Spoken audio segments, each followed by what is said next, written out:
This program is presented and distributed by Keep the Faith on the web at www.keepthefaith.org.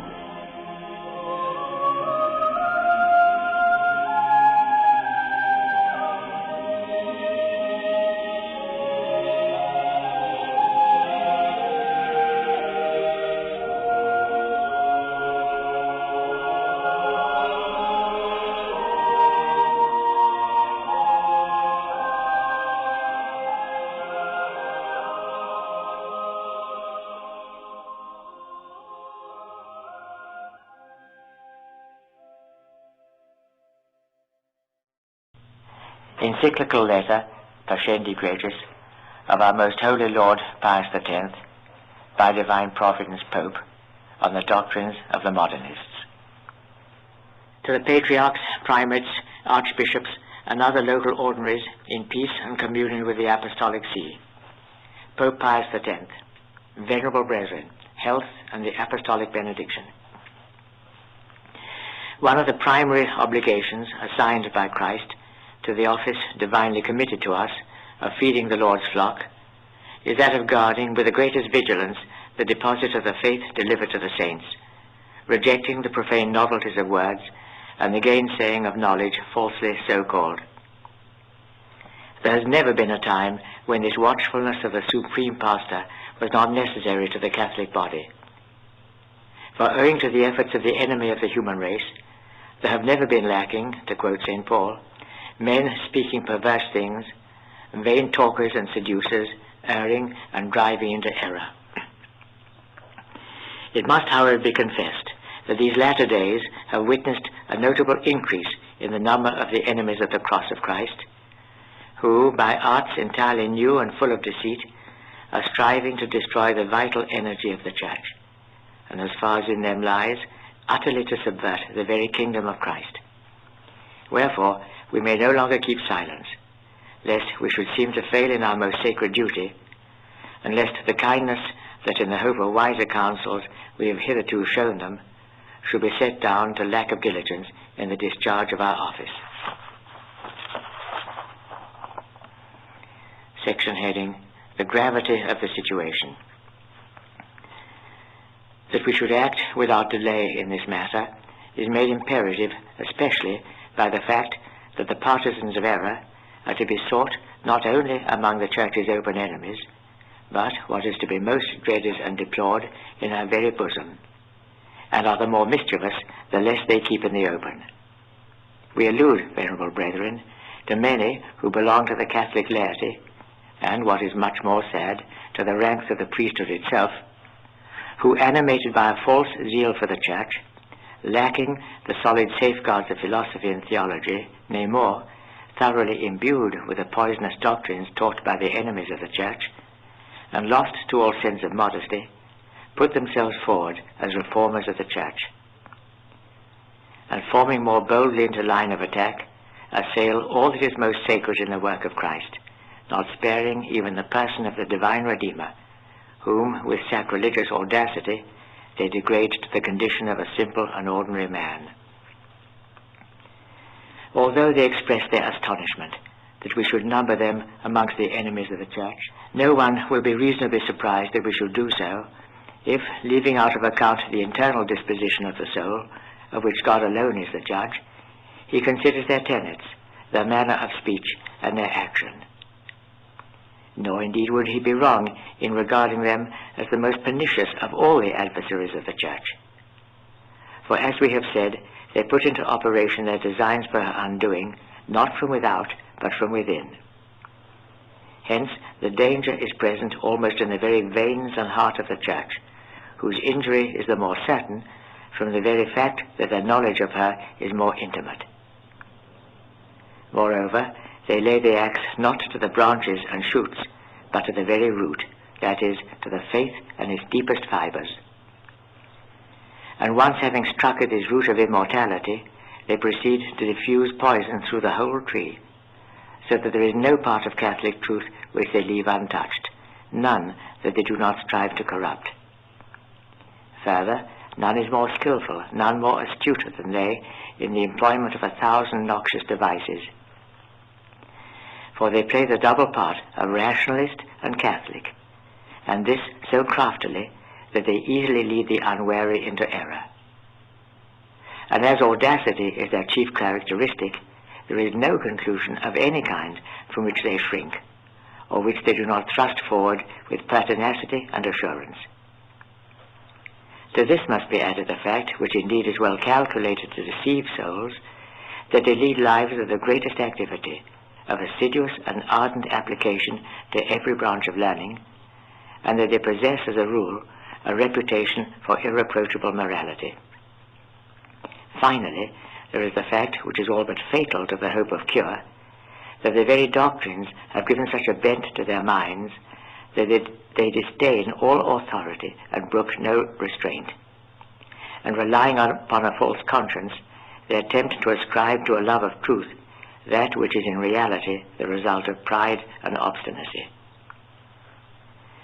Once, indeed, we had hopes of recalling them to a better mind, and to this end we first of all treated them with kindness as our children, then with severity, and at last we have had recourse, though with great reluctance, to public reproof. It is known to you, venerable brethren, how unavailing have been our efforts. For a moment they have bowed their head, only to lift it more arrogantly than before. If it were a matter which concerned them alone, we might perhaps have overlooked it, but the security of the Catholic name is at stake. Wherefore we must interrupt a silence which it would be criminal to prolong, that we may point out to the whole Church, as they really are, men who are badly disguised.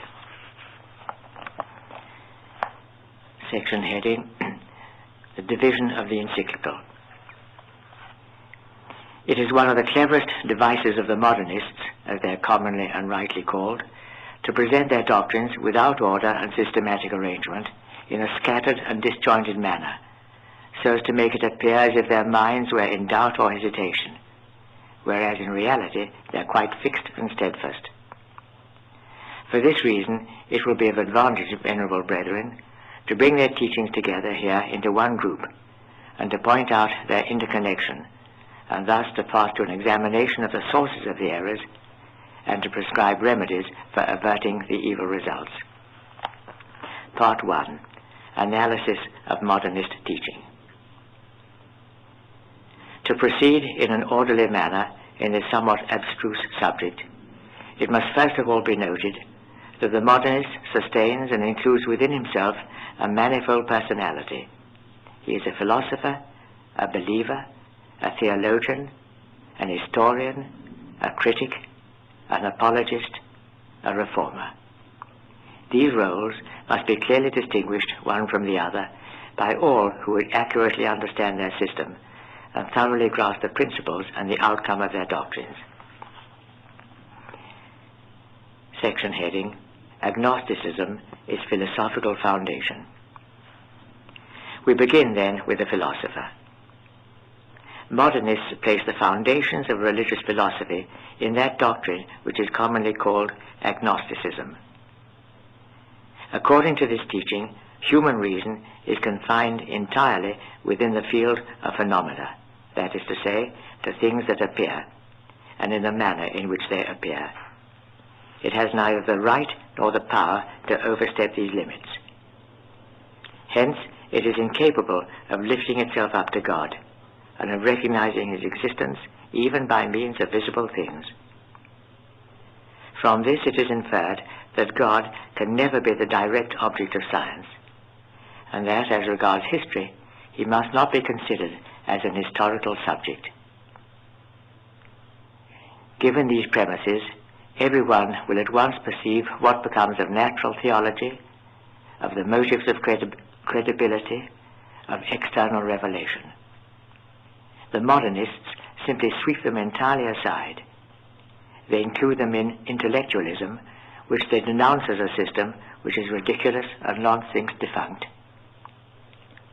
Nor does the fact that the Church has formally condemned these portentous errors exercise the slightest restraint upon them. Yet the Vatican Council has defined, quote, "If anyone says that the one true God, our Creator and Lord, cannot be known with certainty by the natural light of human reason, by means of the things that are made, let him be anathema." Unquote. And also, quote, "If anyone says that it is not possible or not expedient that man be taught through the medium of divine revelation about God and the worship to be paid him, let him be anathema." Unquote. And finally, quote, "If anyone says that divine revelation cannot be made credible by external signs, and that therefore men should be drawn to the faith only by their personal internal experience or by private inspiration, let him be anathema." Unquote. It may be asked, in what way do the modernists contrive to make the transition from agnosticism, which is a state of pure nescience, to scientific and historic atheism, which is a doctrine of positive denial? And consequently, by what legitimate process of reasoning they proceed from the fact of ignorance as to whether God has in fact intervened in the history of the human race or not, to explain this history, leaving God out altogether, as if he really had not intervened. Let him answer who can. Yet it is a fixed and established principle among them that both science and history must be atheistic, and within their boundaries there is room for nothing but phenomena. God and all that is divine are utterly excluded. We shall soon see clearly what, as a consequence of this most absurd teaching, must be held touching the most sacred person of Christ, and the mysteries of his life and death, and of his resurrection and ascension into heaven. Section heading, Vital Immanence. However, this agnosticism is only the negative part of the system of the modernists. The positive part consists in what they call vital immanence. Thus they advance from one to the other. Religion, whether natural or supernatural, must, like every other fact, admit of some explanation. But when natural theology has been destroyed, and the road to revelation closed by the rejection of the arguments of credibility, and all external revelation absolutely denied, it's clear that this explanation will be sought in vain outside of man himself. It must therefore be looked for in man, and since religion is a form of life, the explanation must certainly be found in the life of man. In this way is formulated the principle of religious immanence. Moreover, the first actuation, so to speak, of every vital phenomenon, and religion, as noted above, belongs to this category, is due to a certain need or impulsion. But speaking more particularly of life, it has its origin in a movement of the heart, which movement is called a sense. Therefore, as God is the object of religion, we must conclude that faith, which is the basis and foundation of all religion, must consist in a certain interior sense, originating in a need of the divine. This need of the divine, which is experienced only in special and favorable circumstances, cannot of itself appertain to the domain of consciousness, but is first latent beneath consciousness, or, to borrow a term from modern philosophy, in the subconsciousness, where also its root lies hidden and undetected. It may perhaps be asked how it is that this need of the divine, which man experiences within himself, resolves itself into religion. To this question, the modernist reply would be as follows. Science and history are confined within two boundaries, the one external, namely the visible world, the other internal, which is consciousness. When one or other of these limits has been reached, there can be no further progress, for beyond is the unknowable.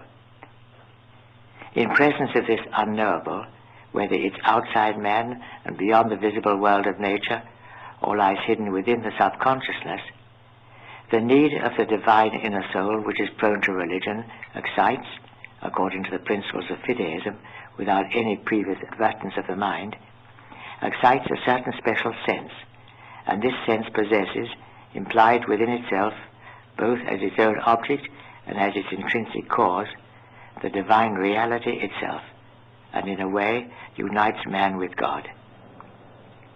It is this sense to which modernists give the name of faith, and this is what they hold to be the beginning of religion.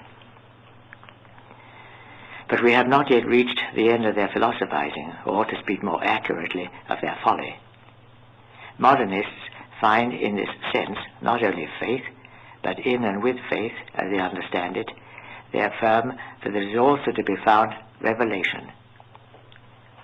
For indeed, what more is needed to constitute a revelation? Is not that religious sense, which is perceptible in the conscience, revelation, or at least the beginning of revelation? Nay, is not God himself manifesting himself, indistinctly, it's true, in the same religious sense to the soul? And they add, since God is both the object and the cause of faith, this revelation is at the same time of God and from God. That is to say, God is both the revealer and the revealed. From this, venerable brethren, springs that most absurd tenet of the modernists, that every religion, according to the different aspect under which it is viewed, must be considered as both natural and supernatural. It is thus that they make consciousness and revelation synonymous. From this, they derive the law laid down as the universal standard, according to which religious consciousness is to be put on an equal footing with revelation, and that to it all must submit, even the supreme authority of the Church, whether in the capacity of teacher or in that of legislator in the province of sacred liturgy or discipline. Section heading, Deformation of Religious History, the Consequence. In all this process, from which, according to the modernists, faith and revelation spring, one point is to be particularly noted, for it is of capital importance on account of the historico-critical corollaries which they deduce from it. The unknowable they speak of does not present itself to faith as something solitary and isolated, but on the contrary, in close conjunction with some phenomenon which, though it belongs to the realms of science or history, yet to some extent exceeds their limits. Such a phenomenon may be a fact of nature containing within itself something mysterious, or it may be a man whose character, actions, and words cannot, apparently, be reconciled with the ordinary laws of history. Then faith, attracted by the unknowable, which is united with the phenomenon, seizes upon the whole phenomenon, and, as it were, permeates it with its own life. From this, two things follow. The first is a sort of transfiguration of the phenomenon by its elevation above its own true conditions, an elevation by which it becomes more adapted to clothe itself with the form of the divine character which faith will bestow upon it. The second consequence is a certain disfiguration, so it may be called, of the same phenomenon, arising from the fact that faith attributes to it, when stripped of the circumstances of place and time, characteristics which it does not really possess. And this takes place especially in the case of the phenomena of the past, and the more fully in the measure of their antiquity. From these two principles, the modernists deduce two laws, which, when united with a third, which they have already derived from agnosticism, constitute the foundation of historic criticism. An example may be sought in the person of Christ. In the person of Christ, they say, science and history encounter nothing that is not human. Therefore, in virtue of the first canon deduced from agnosticism, whatever there is in his history suggestive of the divine must be rejected. Then, according to the second canon, the historical person of Christ was transfigured by faith. Therefore, everything that raises it above historical conditions must be removed. Lastly, the third canon, which lays down that the person of Christ has been disfigured by faith, requires that everything should be excluded, deeds and words and all else, that is not in strict keeping with his character, condition, and education, and with the place and time in which he lived. A method of reasoning which is passing strange, but in it we have the modernist criticism. It is thus that the religious sense, which through the agency of vital immanence emerges from the lurking places of the subconsciousness, is the germ of all religion and the explanation of everything that has been or ever will be in any religion. This sense, which was at first only rudimentary and almost formless, under the influence of that mysterious principle from which it originated, gradually matured with the progress of human life, of which, as has been said, it is a certain form. This, then, is the origin of all, even of supernatural religion. For religions are mere developments of this religious sense. Nor is the Catholic religion an exception.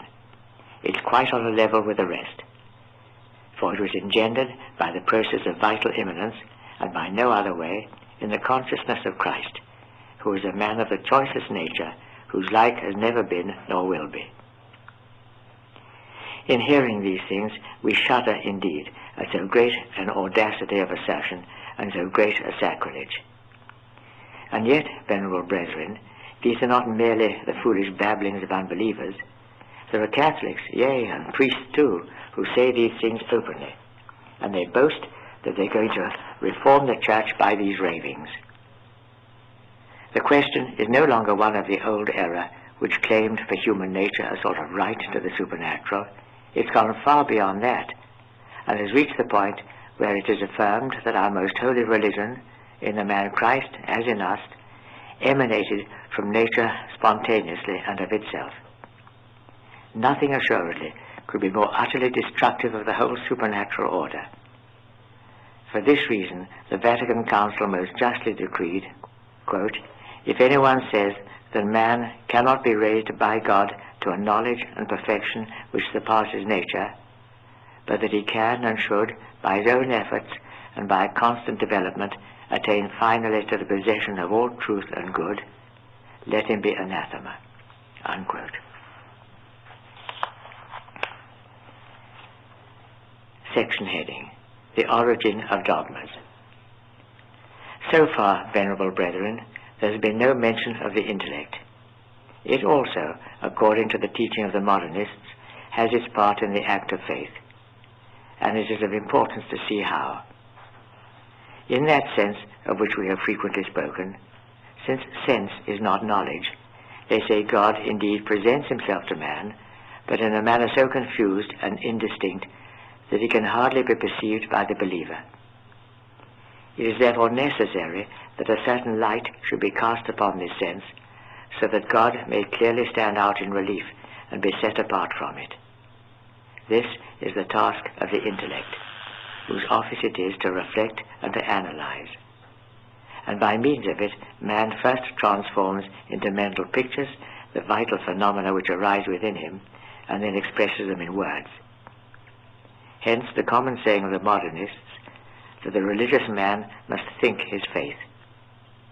The mind then, encountering this sense, throws itself upon it and works in it after the manner of a painter who restores to a greater clearness the lines of a picture that had been dimmed with age. The simile is that of one of the leaders of modernism. The operation of the mind in this work is a double one. First, by a natural and spontaneous act, it expresses its concept in a simple popular statement. Then, on reflection and deeper consideration, or as they say, by elaborating its thought, it expresses the idea in secondary propositions, which are derived from the first, but are more precise and distinct.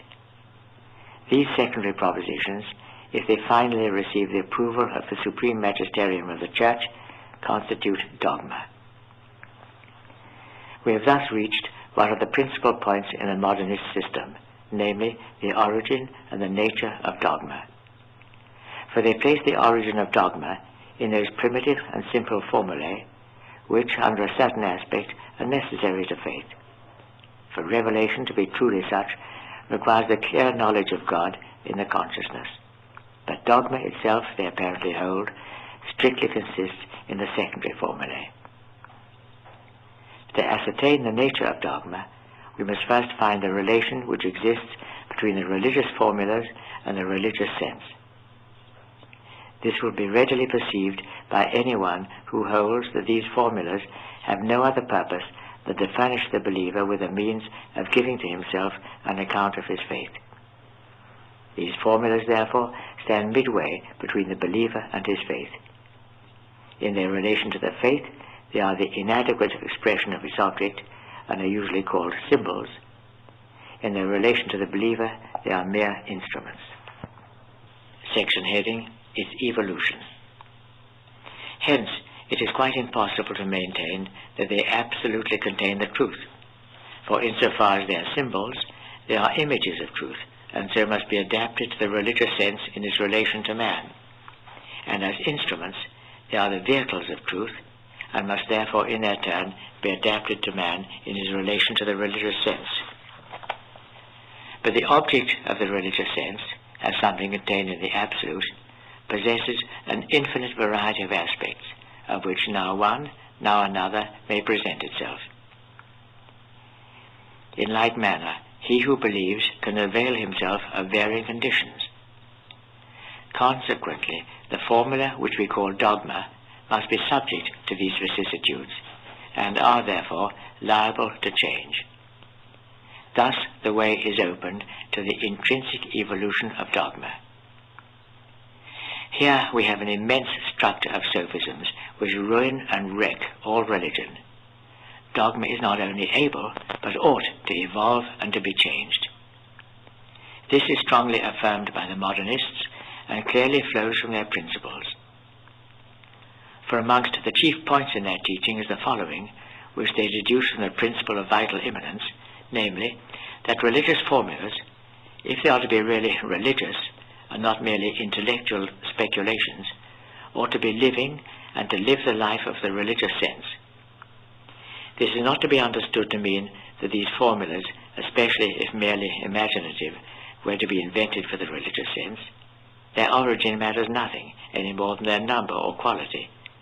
What is necessary is that the religious sense, with some modification where needful, should vitally assimilate them.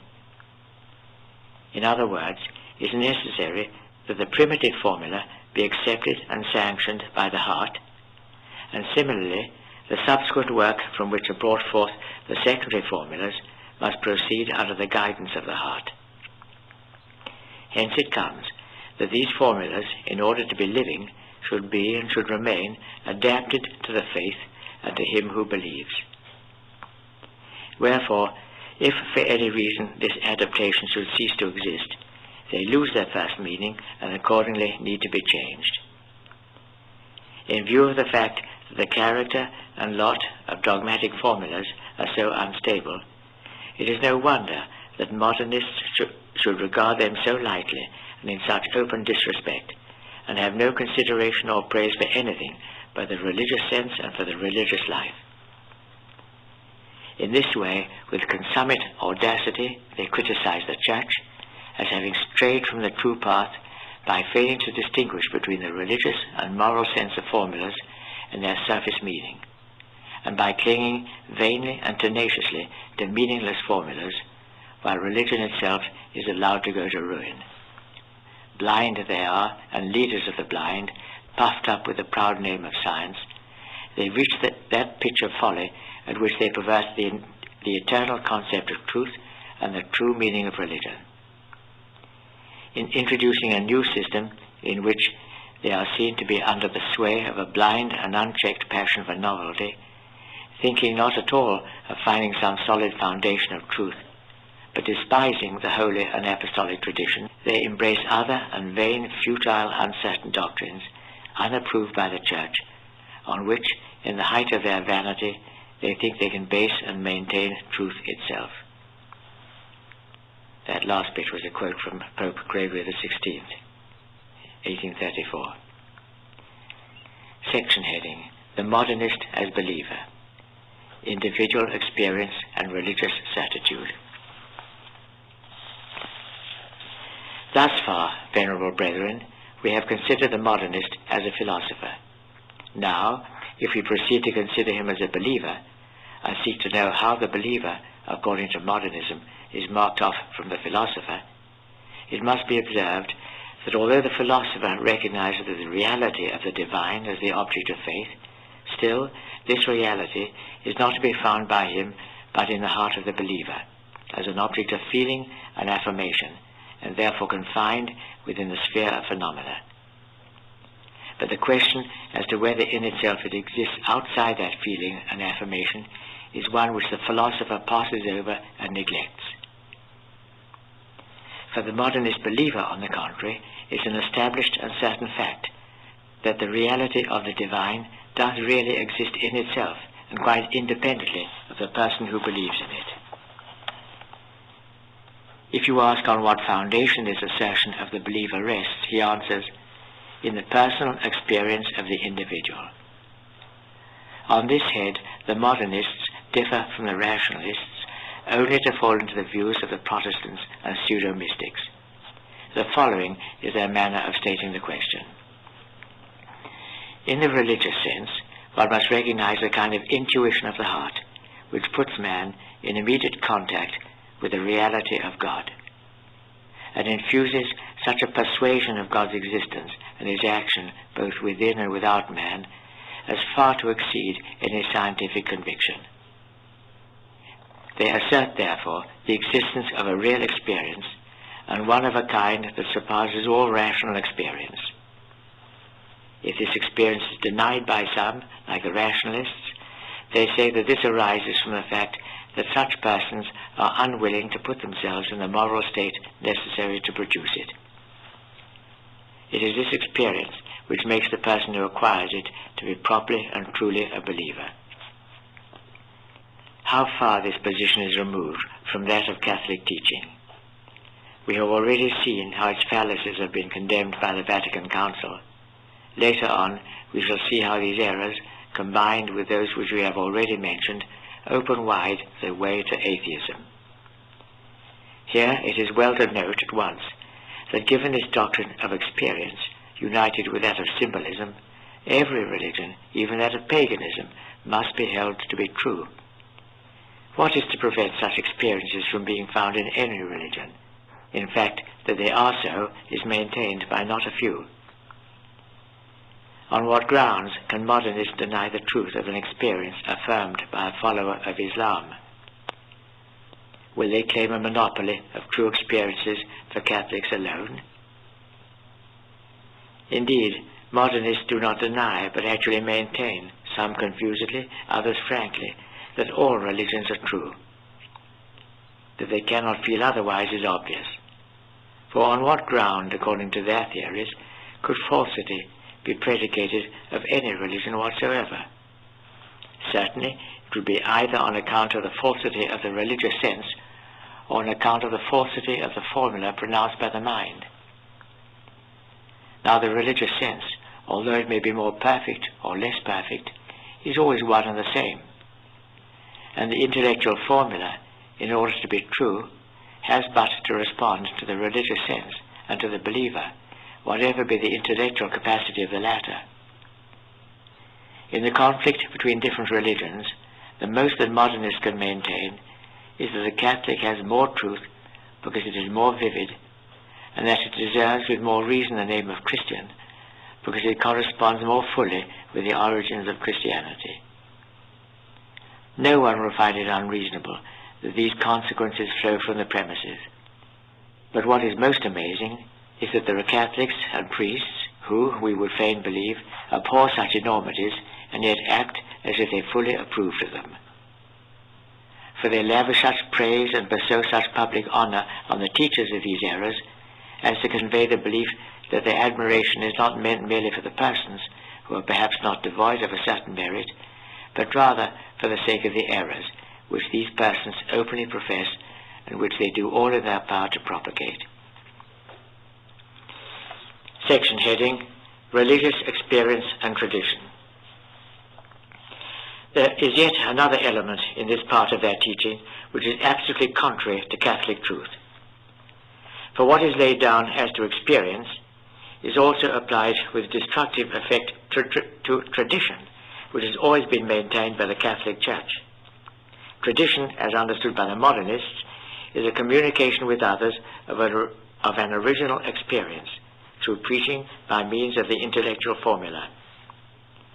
To this formula, in addition to its representative value, they attribute a species of suggestive efficacy, which acts firstly in the believer by stimulating the religious sense, should it happen to have grown sluggish, and by renewing the experience once acquired, and secondly, in those who do not yet believe, by awakening in them for the first time the religious sense and producing the experience.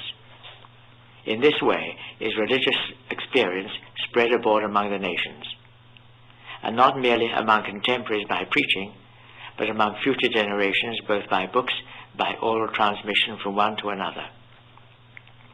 Sometimes this communication of religious experience takes root and thrives, at other times it withers at once and dies. For the modernists, to live is a proof of truth, since for them life and truth are one and the same thing. Thus we are once more led to infer that all existing religions are equally true, for otherwise they would not survive. Section heading: Faith and Science. We have proceeded sufficiently far, venerable brethren, to have before us enough, and more than enough, to enable us to see what are the relations which modernists establish between faith and science, including, as they are wont to do under that name, history.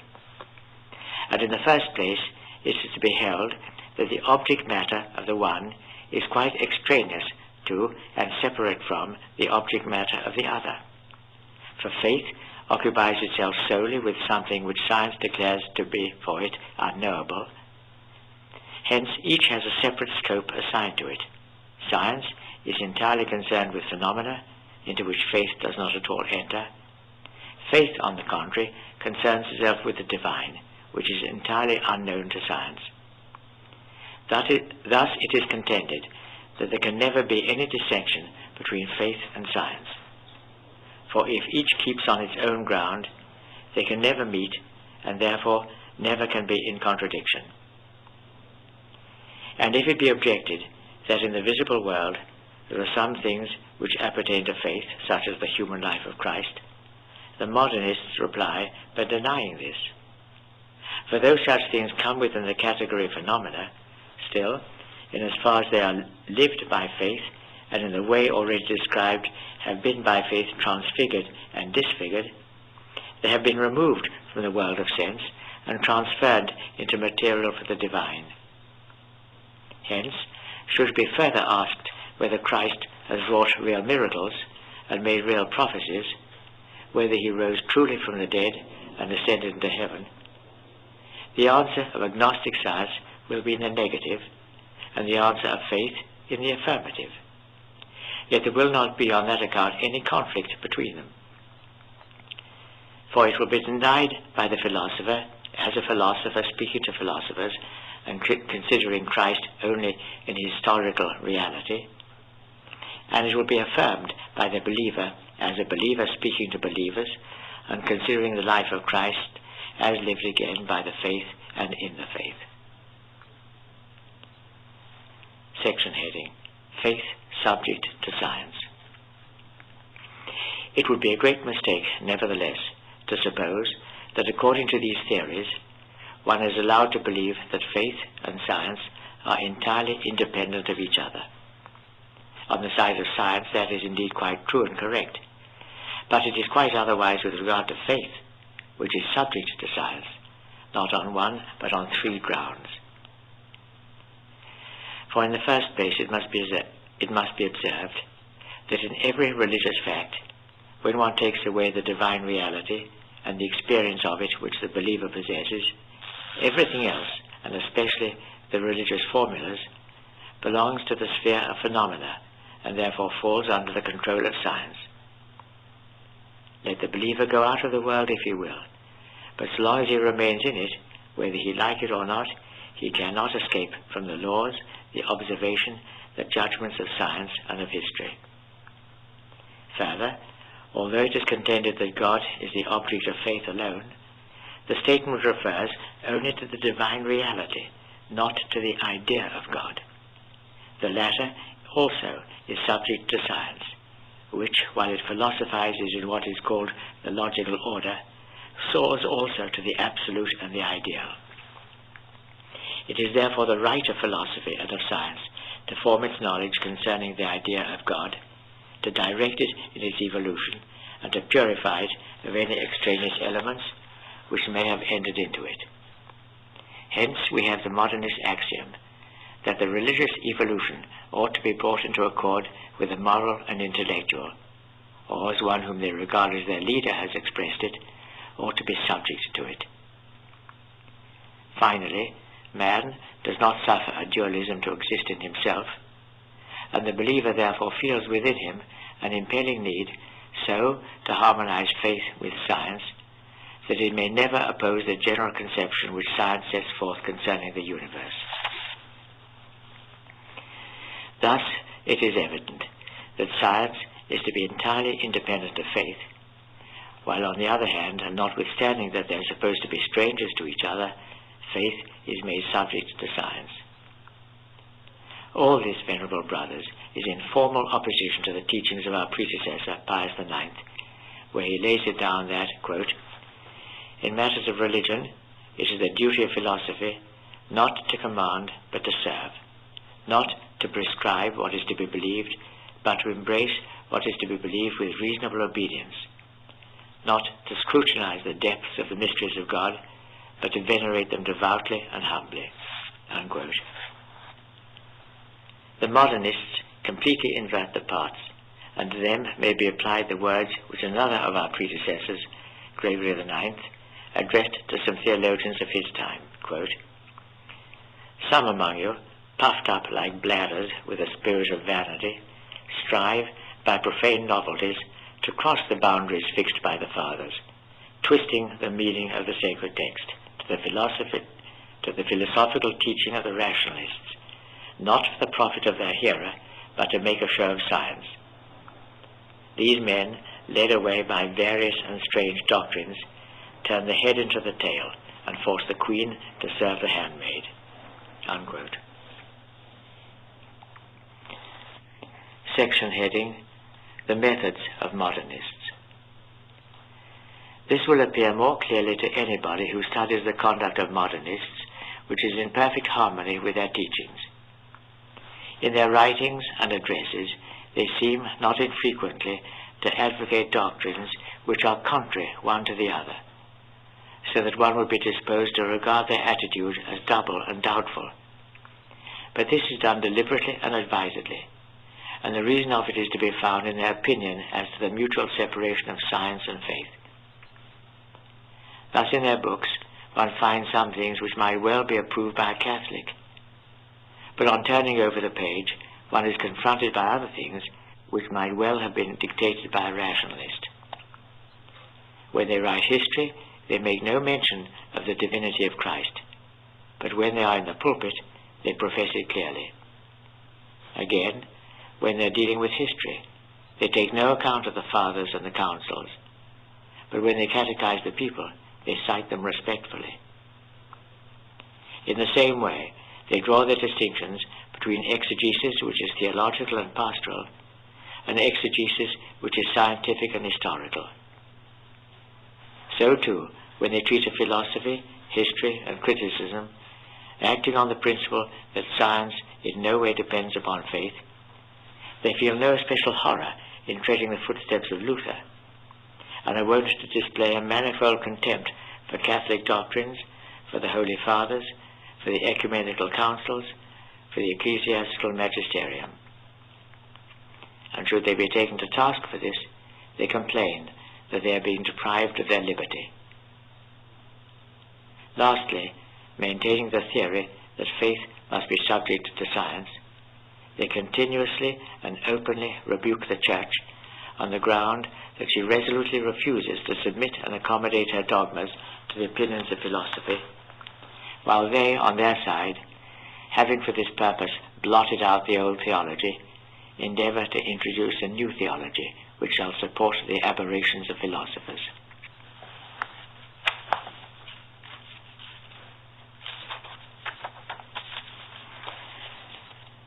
Section heading, The Modernist as Theologian. his principles, immanence, and symbolism.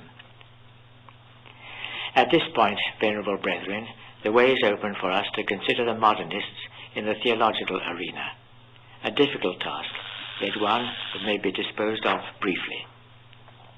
It's a question of effecting the conciliation of faith with science, but always by making the one subject to the other. In this matter, the modernist theologian takes exactly the same principles which you have seen employed by the modernist philosopher, the principles of immanence and symbolism, and applies them to the believer. The process is an extremely simple one. The philosopher has declared the principle of faith is immanent, the believer has added this principle is God, and the theologian draws the conclusion God is immanent in man. Thus, we have theological immanence. So too, the philosopher regards it as certain that the representations of the object of faith are merely symbolical. The believer has likewise affirmed that the object of faith is God in himself, and the theologian proceeds to affirm that the representations of the divine reality are symbolical, and thus we have theological symbolism. These errors are truly of the gravest kind, and the pernicious character of both will be seen clearly from an examination of their consequences. For to begin with symbolism, since symbols about symbols in regard to their objects and only instruments in regard to the believer, it is necessary first of all, according to the teachings of the modernists, that the believer do not lay too much stress on the formula as formula, but avail himself of it only for the purpose of uniting himself to the absolute truth which the formula at once reveals and conceals, that is to say, endeavors to express, but without ever succeeding in doing so. They would also have the believer make use of the formulas only in as far as they are helpful to him, for they are given to be a help and not a hindrance. With proper regard, however, for the social respect due to formulas which the public magisterium has deemed suitable for expressing the common consciousness until such time as the same magisterium shall provide otherwise. Concerning immanence, it's not easy to determine what modernists precisely mean by it, for their own opinions on the subject vary. Some understand it in the sense that God working in man is more intimately present in him than man is even in himself, and this conception, if properly understood, is irreproachable. Others hold that the divine action is one with the action of nature, as the action of the first cause is one with the action of the secondary cause, and this would destroy the supernatural order. Others, finally, explain it in a way which savours of pantheism, and this, in truth, is the sense which best fits in with the rest of their doctrines. With this principle of immanence is connected another which may be called the principle of divine permanence.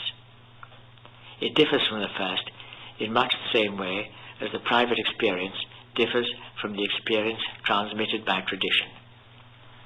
An example illustrating what is meant will be found in the Church and the Sacraments. The Church and the Sacraments, according to the modernists, are not to be regarded as having been instituted by Christ himself. This is barred by agnosticism, which recognizes in Christ nothing more than a man whose religious consciousness has been, like that of all men, formed by degrees. It's also barred by the law of immanence, which rejects what they call external application. It's further barred by the law of evolution, which requires for the development of the germs time and a certain series of circumstances. It is, finally, barred by history, which shows that such in fact has been the course of things. Still, it is to be held that both Church and Sacraments have been founded immediately by Christ. But how? In this way. All Christian consciences were, they affirm, in a manner virtually included in the conscience of Christ, as the plant is included in the seed. But as the branches live the life of the seed, so too all Christians are said to live the life of Christ. But the life of Christ according to faith is divine, and so too is the life of Christians. And if this life produced in the course of ages both the Church and the sacraments, it's quite right to say that their origin is from Christ and is divine. In the same way, they make out that the Holy Scriptures and the dogmas are divine. And in this, the modernist theology may be said to reach its completion. A slender provision in truth, but more than enough for the theologian who professes that the conclusions of science, whatever they may be, must always be accepted. No one will have any difficulty in making the application of these theories to the other points with which we propose to deal.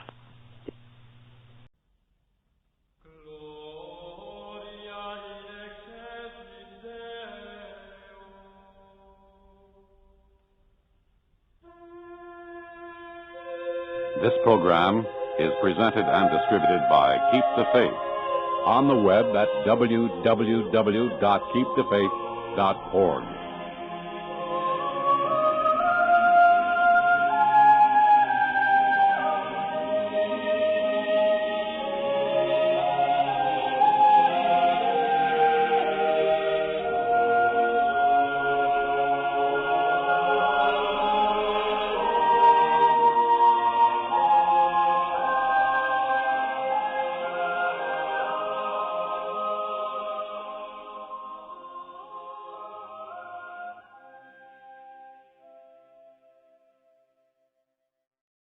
Section heading, Dogma and the Sacraments. Thus far, we have touched upon the origin and nature of faith. But as faith has many branches, and chief among them the Church, dogma, worship, devotions, the books which we call sacred, it concerns us to know what do the modernists teach concerning them. To begin with dogma, we have already indicated its origin and nature. Dogma is born of a sort of impulse or necessity, by virtue of which the believer elaborates his thought so as to render it clearer to his own conscience and that of others. This elaboration consists entirely in the process of investigating and refining the primitive mental formula, not indeed in itself as according to any logical explanation, but according to circumstances, or vitally, as the modernists somewhat less intelligibly describe it. Hence it happens that around this primitive formula, secondary formulas, as we have already indicated, gradually continue to be formed, and these subsequently grouped into one body, or one doctrinal construction, and further sanctioned by the public magisterium as responding to the common consciousness, are called dogma. Dogma is to be carefully distinguished from the speculations of theologians, which, although not alive with the life of dogma, are not without their utility as serving both to harmonize religion with science and to remove opposition between them, and to illumine and defend religion from without, and it may be even to prepare the matter for future dogma. Concerning worship, there would not be much to be said, were it not that under this head are comprised the sacraments, concerning which the modernist errors are of the most serious character. For them, the sacraments are the resultant of a double impulse or need, for, as we have seen, everything in their system is explained by inner impulses or necessities. The first need is that of giving some sensible manifestation to religion. The second is that of expressing it, which could not be done without some sensible form and consecrating acts, and these are called sacraments. But for the modernists, sacraments are bare symbols or signs. They're not devoid of a certain efficacy. An efficacy, they tell us, like that of certain phrases vulgarly described as having caught the popular ear, inasmuch as they have the power of putting certain leading ideas into circulation, and of making a marked impression upon the mind.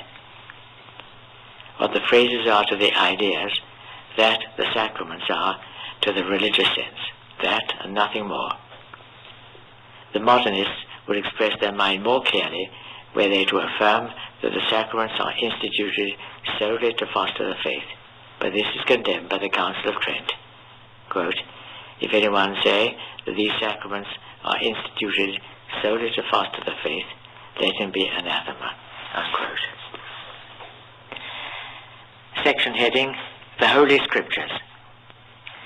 We have already touched upon the nature and origin of the sacred books. According to the principles of the modernists, they may be rightly described as a summary of experiences, not indeed of the kind that may now and again come to anybody, but those extraordinary and striking experiences which are the possession of every religion. And this is precisely what they teach about our books of the Old and New Testament. But to suit their own theories, they note with remarkable ingenuity that although experience is something belonging to the present, still it may draw its material in like manner from the past and the future, inasmuch as the believer, by memory, lives the past over again after the manner of the present, and lives the future already by anticipation.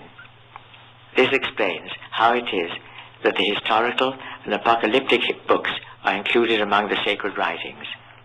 God does indeed speak in these books through the medium of the believer, but according to modernist theology, only by immanence and vital permanence. We may ask, what then becomes of inspiration? Inspiration, they reply, is in no wise distinguished from that impulse which stimulates the believer to reveal the faith that is in him by words or writing, except perhaps by its vehemence. It is something like that which happens in poetical inspiration, of which it has been said, "There is a God in us, and when he stirreth, he sets us afire." It is in this sense that God is said to be the origin of the inspiration of the sacred books. The modernists, moreover, affirm concerning this inspiration that there is nothing in the sacred books which is devoid of it. In this respect, some might be disposed to consider them as more orthodox than certain writers in recent times who somewhat restrict inspiration, as for instance in what have been put forward as so-called tacit citations. But in all this we have mere verbal conjuring. For if we take the Bible according to the standards of agnosticism, namely as a human work, made by men, for men, albeit the theologian is allowed to proclaim that it is divine by immanence, what room is there left in it for inspiration? The modernists assert a general inspiration of the sacred books, but they admit no inspiration in the Catholic sense. Section heading, The Church. A wider field for comment is opened when we come to what the modernist school has imagined to be the nature of the Church. They begin with the supposition that the Church has its birth in a double need. First, the need of the individual believer to communicate his faith to others, especially if he has had some original and special experience. And secondly, when the faith has become common to many, the need of the collectivity to form itself into a society and to guard, promote, and propagate the common good. What then is the Church?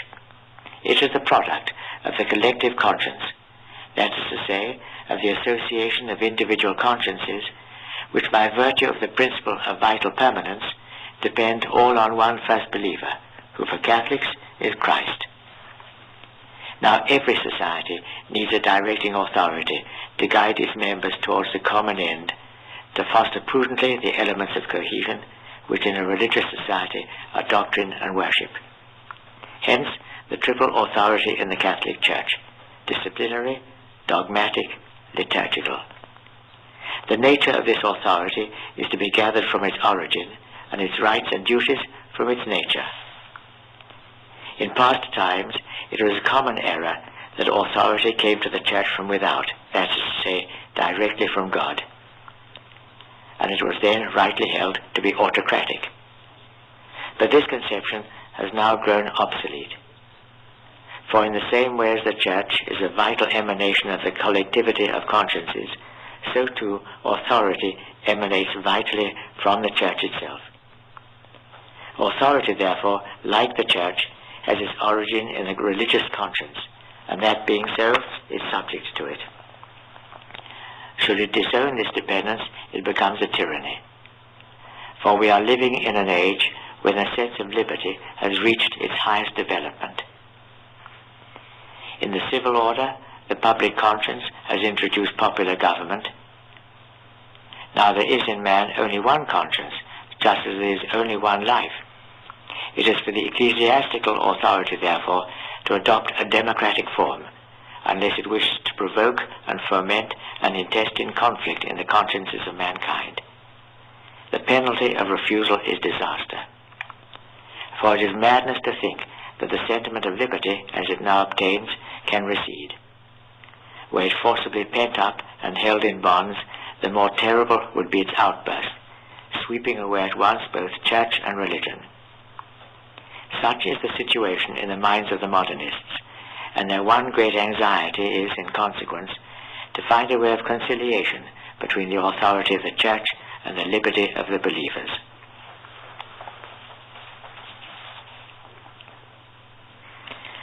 Section heading, The Relations between Church and State. But it is not only within her own household that the Church must come to terms. Besides her relations with those within, she has others with those who are outside. The Church does not occupy the world all by herself. There are other societies in the world with which she must necessarily have dealings and contact. The rights and duties of the Church towards civil societies must therefore be determined, and determined, of course, by her own nature, that, to wit, which the modernists have already described to us. The rules to be applied in this matter are clearly those which have been laid down for science and faith, though in the latter case the question turned upon the object, while in the present case we have one of ends. In the same way, then, as faith and science are alien to each other by reason of the diversity of their objects, church and state are strangers by reason of the diversity of their ends, that of the church being spiritual, while that of the state is temporal. Formerly, it was possible to subordinate the temporal to the spiritual, and to speak of some questions as mixed, conceding to the church the position of queen and mistress in all such, because the church was then regarded as having been instituted immediately by God as the author of the supernatural order. But this doctrine is today repudiated alike by philosophers and historians. The state must therefore be separated from the church, and the Catholic from the citizen. Every Catholic, from the fact that he is also a citizen, has the right and the duty to work for the common good in the way he thinks best, without troubling himself about the authority of the church, without paying any heed to its wishes, its counsels, its orders, nay, even in spite of its rebukes. For the church to trace out and prescribe for the citizen any line of action on any pretext whatsoever is to be guilty of an abuse of authority, against which one is bound to protest with all one's might. Venerable brethren, the principles from which these doctrines spring have been solemnly condemned by our predecessor, Pius VI, in his Apostolic Constitution, Auctorem Fidei. Section heading, The Magisterium of the Church. But it is not enough for the modernist school that the state should be separated from the church. For as faith is to be subordinated to science as far as phenomenal elements are concerned, so too, in temporal matters, the church must be subject to the state. This indeed modernists may not yet say openly, but they are forced by the logic of their position to admit it. For granted the principle that in temporal matters the state possesses the sole power, it will follow that when the believer, not satisfied with merely internal acts of religion, proceeds to external acts, such, for instance, as the reception or administration of the sacraments, these will fall under the control of the state. What will then become of ecclesiastical authority, which can only be exercised by external acts? Obviously, it will be completely under the dominion of the state. It is this inevitable consequence which urges many among liberal Protestants to reject all external worship, nay, all external religious fellowship, and leads them to advocate what they call individual religion. If the modernists have not yet openly proceeded so far, they ask the Church in the meanwhile to follow of her own accord in the direction in which they urge her, and to adapt herself to the forms of the state. Such are their ideas about disciplinary authority. But much more evil and pernicious are their opinions on doctrinal and dogmatic authority. The following is their conception of the magisterium of the Church. No religious society, they say, can be a real unit unless the religious conscience of its members be one, and also the formula which they adopt. But this double unity requires a kind of common mind whose office is to find and determine the formula that corresponds best with the common conscience. And it must have, moreover, an authority sufficient to enable it to impose on the community the formula which has been decided upon.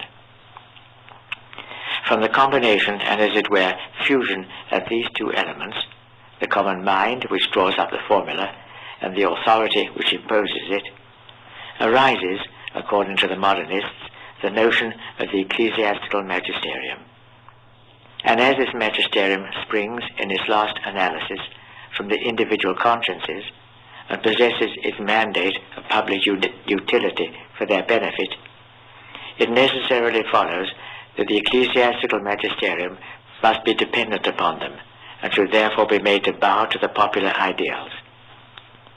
To prevent individual consciences from expressing freely and openly the impulses they feel, to hinder criticism from urging forward dogma in the path of its necessary evolution, is not a legitimate use, but an abuse of a power given for the public weal. So too, a due method and measure must be observed in the exercise of authority. To condemn and prescribe a work without the knowledge of the author, without hearing his explanations, without discussion, is something approaching to tyranny. And here again, it's a question of finding a way of reconciling the full rights of authority on the one hand and those of liberty on the other. In the meantime, the proper course for the Catholic will be to proclaim publicly his profound respect for authority while never ceasing to follow his own judgment. Their general direction for the Church is as follows: that the ecclesiastical authority, since its end is entirely spiritual, should strip itself of that external pomp which adorns it in the eyes of the public. In this they forget that while religion is for the soul, it is not exclusively for the soul, and that the honor paid to authority is reflected back on Christ who instituted it. Section heading: The Evolution of Doctrine. To conclude this whole question of faith and its various branches, we have still to consider, venerable brethren, what the modernists have to say about the development of the one and the other. First of all, they lay down the general principle that in a living religion everything is subject to change, and must in fact be changed. In this way, they pass to what is practically their principal doctrine, namely evolution. To the laws of evolution, everything is subject under penalty of death: dogma, church, worship, the books we revere as sacred, even faith itself.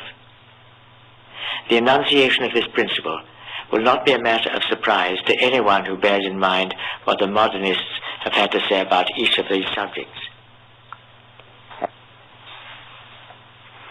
Having laid down this law of evolution, the modernists themselves teach us how it operates. And first, with regard to faith. The primitive form of faith, they tell us, was rudimentary and common to all men alike, for it had its origin in human nature and human life. Vital evolution brought with it progress, not by the accretion of new and purely adventitious forms from without, but by an increasing perfusion of the religious sense into the conscience. The progress was of two kinds: negative, by the elimination of all extraneous elements, such, for example, as those derived from the family or nationality, and positive, by that intellectual and moral refining of man, by means of which the idea of the divine became fuller and clearer, while the religious sense became more acute. For the progress of faith, the same causes are to be assigned as those which are adduced above to explain its origin. But to them must be added those extraordinary men whom we call prophets, of whom Christ was the greatest, both because in their lives and their words there was something mysterious which faith attributed to the divinity, and because it fell to their lot to have new and original experiences, fully in harmony with the religious needs of their time. The progress of dogma is due chiefly to the fact that obstacles to the faith have to be surmounted, enemies have to be vanquished, and objections have to be refuted. Add to this a perpetual striving to penetrate ever more profoundly into those things which are contained in the mysteries of faith. Thus, putting aside other examples, it is found to have happened in the case of Christ. In him, that divine something which faith recognized in him was slowly and gradually expanded in such a way that he was at last held to be God. The chief stimulus of the evolution of worship consists in the need of accommodation to the manners and customs of peoples, as well as the need of availing itself of the value which certain acts have acquired by usage. Finally, evolution in the Church itself is fed by the need of adapting itself to historical conditions and of harmonizing itself with existing forms of society. Such is their view with regard to each. And here, before proceeding further, we wish to draw attention to this whole theory of necessities or needs, for beyond all that we have seen, it is, as it were, the base and foundation of that famous method which they describe as historical. Although evolution is urged on by needs or necessities, yet, if controlled by these alone, it would easily overstep the boundaries of tradition, and thus, separated from its primitive vital principle, would make for ruin instead of progress. Hence, by those who study more closely the ideas of the modernists, evolution is described as a resultant from the conflict of two forces, one of them tending towards progress, the other towards conservation. The conserving force exists in the Church and is found in tradition. Tradition is represented by religious authority, and this both by right and in fact. For by right, it is in the very nature of authority to protect tradition, and in fact, since authority, raised as it is above the contingencies of life, feels hardly or not at all the spurs of progress. The progressive force, on the contrary, which responds to the inner needs, lies in the individual consciences and works in them, especially in such of them as are in more close and intimate contact with life. Already we observe, venerable brethren, the introduction of that most pernicious doctrine which would make of the laity the factor of progress in the Church. Now it's by a species of covenant and compromise between these two forces of conservation and progress, that is to say, between authority and individual consciences, that changes and advances take place. The individual consciences, or some of them, act on the collective conscience, which brings pressure to bear on the depositaries of authority to make terms and to keep to them. With all this in mind, one understands how it is that the modernists express astonishment when they are reprimanded or punished. What is imputed to them as a fault, they regard as a sacred duty. They understand the needs of consciences better than anyone else, since they come into closer touch with them than does the ecclesiastical authority. Nay, they embody them, so to speak, in themselves. Hence, for them to speak and to write publicly is a bounden duty. Let authority rebuke them if it pleases. They have their own conscience on their side, and an intimate experience which tells them with certainty that what they deserve is not blame but praise. Then they reflect that after all, there's no progress without a battle, and no battle without its victims. And victims they're willing to be, like the prophets and Christ himself. They have no bitterness in their hearts against the authority which uses them roughly, for after all, they readily admit that it is only doing its duty as authority. Their sole grief is that it remains deaf to their warnings, for in this way it impedes the progress of souls. But the hour will most surely come when further delay will be impossible, for if the laws of evolution may be checked for a while, they cannot be finally evaded. And thus they go on their way, reprimands and condemnations notwithstanding, masking an incredible audacity under a mock semblance of humility. while they make a pretense of bowing their heads, their minds and hands are more boldly intent than ever on carrying out their purposes. And this policy they follow willingly and wittingly, both because it is part of their system that authority is to be stimulated but not dethroned, and because it is necessary for them to remain within the ranks of the Church in order that they may gradually transform the collective conscience. And in saying this, they fail to perceive that they are vowing that the collective conscience is not with them, and that they have no right to claim to be its interpreters. It is thus, venerable brethren, that for the modernists, whether as authors or propagandists, there is nothing stable, nothing immutable in the Church.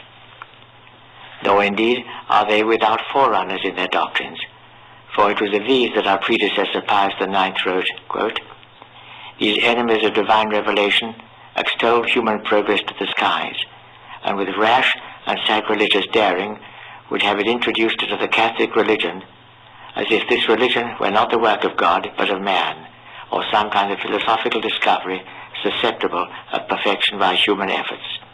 Unquote.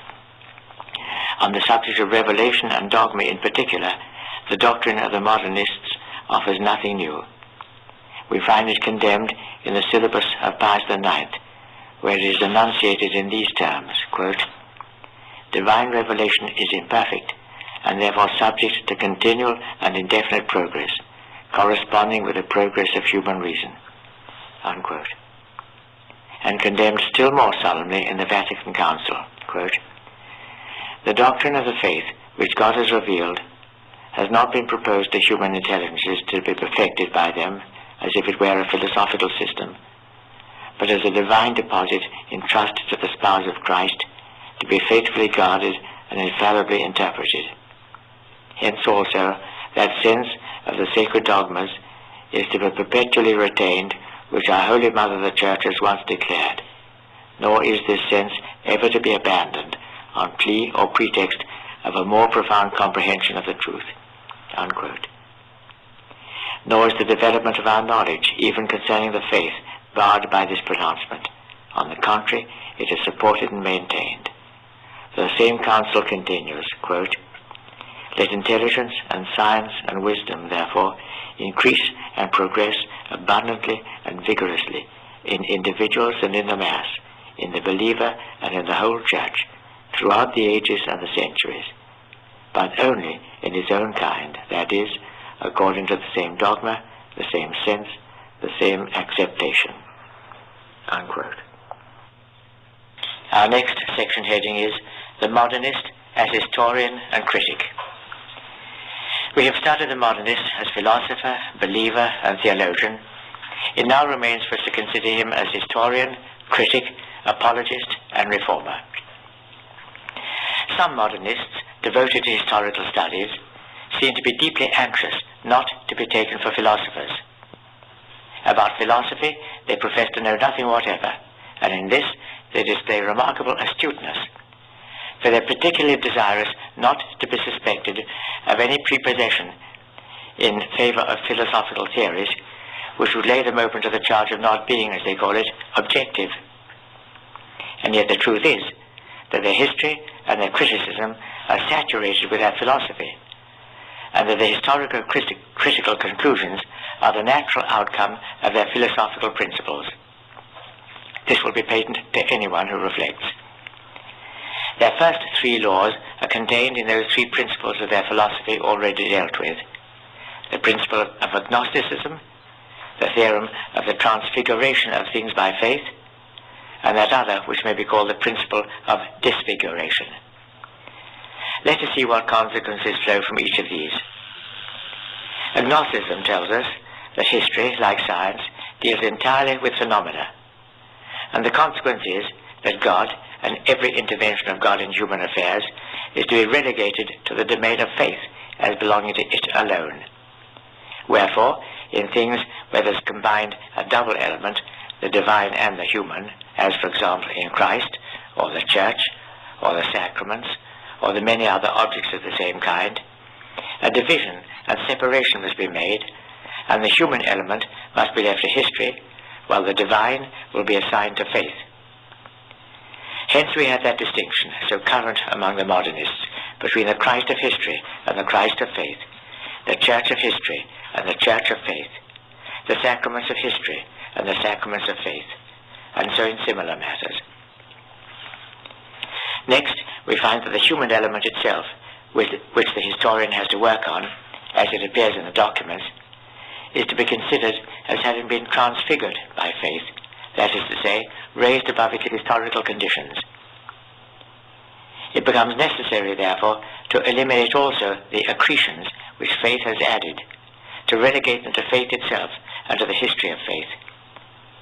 Thus, when treating of Christ, the historian must set aside all that surpasses man in his natural condition, according to what psychology tells us of him, or according to what we gather from the place and period of his existence.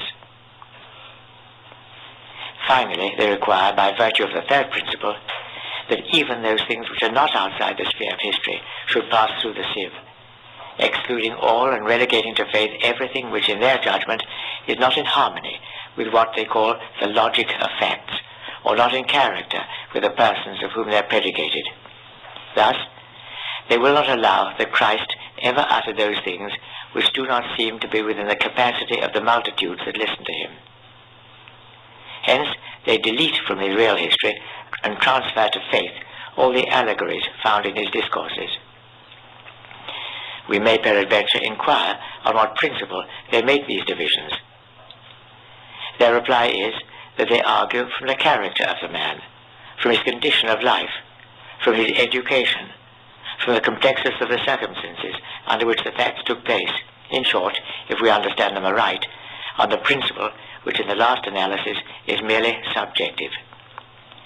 Their method is to put themselves into the position and person of Christ, and then to attribute to him what they would have done under like circumstances. In this way, absolutely a priori, and acting on philosophical principles which they hold but which they profess to ignore, they proclaim that Christ, according to what they call his real history, was not God and never did anything divine, and that as man he did and said only what they, judges from the time in which he lived, considered that he ought to have said or done. The next section heading is Criticism and its Principles. As history takes its conclusions from philosophy, so too criticism takes its conclusions from history. The critic, on the data furnished him by the historian, makes two parts of all his documents. Those that remain after the triple elimination above described go to form the real history. The rest is attributed to the history of the faith, or, as it's styled, to internal history. For the modernists distinguish very carefully between these two kinds of history, and it is to be noted that they oppose the history of the faith to real history precisely as real. Thus, as we've already said, we have a twofold Christ, a real Christ and a Christ, the one of faith, who never really existed. A Christ who has lived at a given time and in a given place, and a Christ who's never lived outside the pious meditations of the believer. The Christ, for instance, whom we find in the Gospel of St. John, which, according to them, is mere meditation from beginning to end. But the dominion of philosophy over history does not end here. Given that division of which we have spoken, of the documents into two parts, the philosopher steps in again with his dogma of vital immanence, and shows how everything in the history of the Church is to be explained by vital emanation.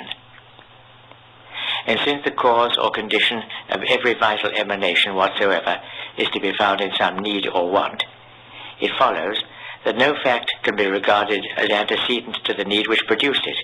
Historically, the fact must be posterior to the need.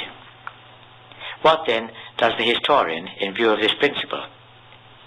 He goes over his documents again, whether they be contained in the sacred books or elsewhere, draws up from them his list of the particular needs of the Church, whether relating to dogma or liturgy or other matters which are found in the Church thus related, and then he hands his list over to the critic. The critic takes in hand the documents dealing with the history of faith and distributes them period by period so that they correspond exactly with the lists of needs, always guided by the principle that the narration must follow the facts, as the facts follow the needs. It may at times happen that some parts of sacred scriptures, such as the epistles, themselves constitute the fact created by the need. Even so, the rule holds that the age of any document can only be determined by the age in which each need has manifested itself in the Church.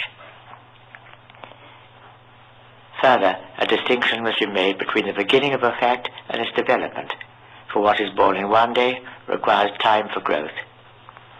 Hence, the critic must once more go over his documents, arranged as they are through the different ages, and divide them again into two parts, separating those that regard the origin of the facts from those that deal with their development, and these he must again arrange according to their periods. Then the philosopher must come in again to enjoin upon the historian the obligation of following in all his studies the precepts and laws of evolution. It is next for the historian to scrutinize his documents once more, to examine carefully the circumstances and conditions affecting the Church during the different periods, the conserving force she has put forth, the needs, both internal and external, that have stimulated her to progress, the obstacles she has had to encounter, in a word, everything that helps to determine the manner in which the laws of evolution have been fulfilled in her. This done, he finishes his work by drawing up a history of the development in its broad lines. The critic follows and fits in the rest of the documents. He sets himself to write. The history is finished. Now we ask here, who is the author of this history? The historian? The critic? Assuredly neither of these, but the philosopher. From beginning to end, everything in it is a priori, and an a priorism that reeks of heresy. These men are certainly to be pitied, of whom the apostle might well say, they became vain in their thoughts, professing themselves to be wise, they became fools. At the same time, they excite resentment when they accuse the Church of arranging and confusing the texts after her own fashion, and for the needs of her cause. In this, they are accusing the Church of something for which their own conscience plainly reproaches them. The next section heading, How the Bible is Dealt With. The result of this dismembering of the records, and this partition of them throughout the centuries, is naturally that the scriptures can no longer be attributed to the authors whose names they bear. The modernists have no hesitation in affirming generally that these books, and especially the Pentateuch and the first three Gospels, have been gradually formed from a primitive, brief narration by additions, by interpolations of theological or allegorical interpretations, or parts introduced only for the purpose of joining different passages together. This means, to put it briefly and clearly, that in the sacred books we must admit a vital evolution, springing from and corresponding with the evolution of faith. The traces of this evolution, they tell us, are so visible in the books that one might almost write a history of it. Indeed, this history they actually do write, and with such an easy assurance that one might believe them to have seen with their own eyes the writers at work through the ages, amplifying the sacred books. To aid them in this, they call to their assistance that branch of criticism which they call textual, and labor to show that such a fact or such a phase is not in its right place, adducing other arguments of the same kind. They seem, in fact, to have constructed for themselves certain types of narration and discourses, upon which they base their assured verdict as to whether a thing is or is not out of place. Let him who can judge how far they are qualified in this way to make such distinctions. To hear them descant of their works on the sacred books, in which they have been able to discover so much that is defective, one would imagine that before them nobody had even turned over the pages of Scripture.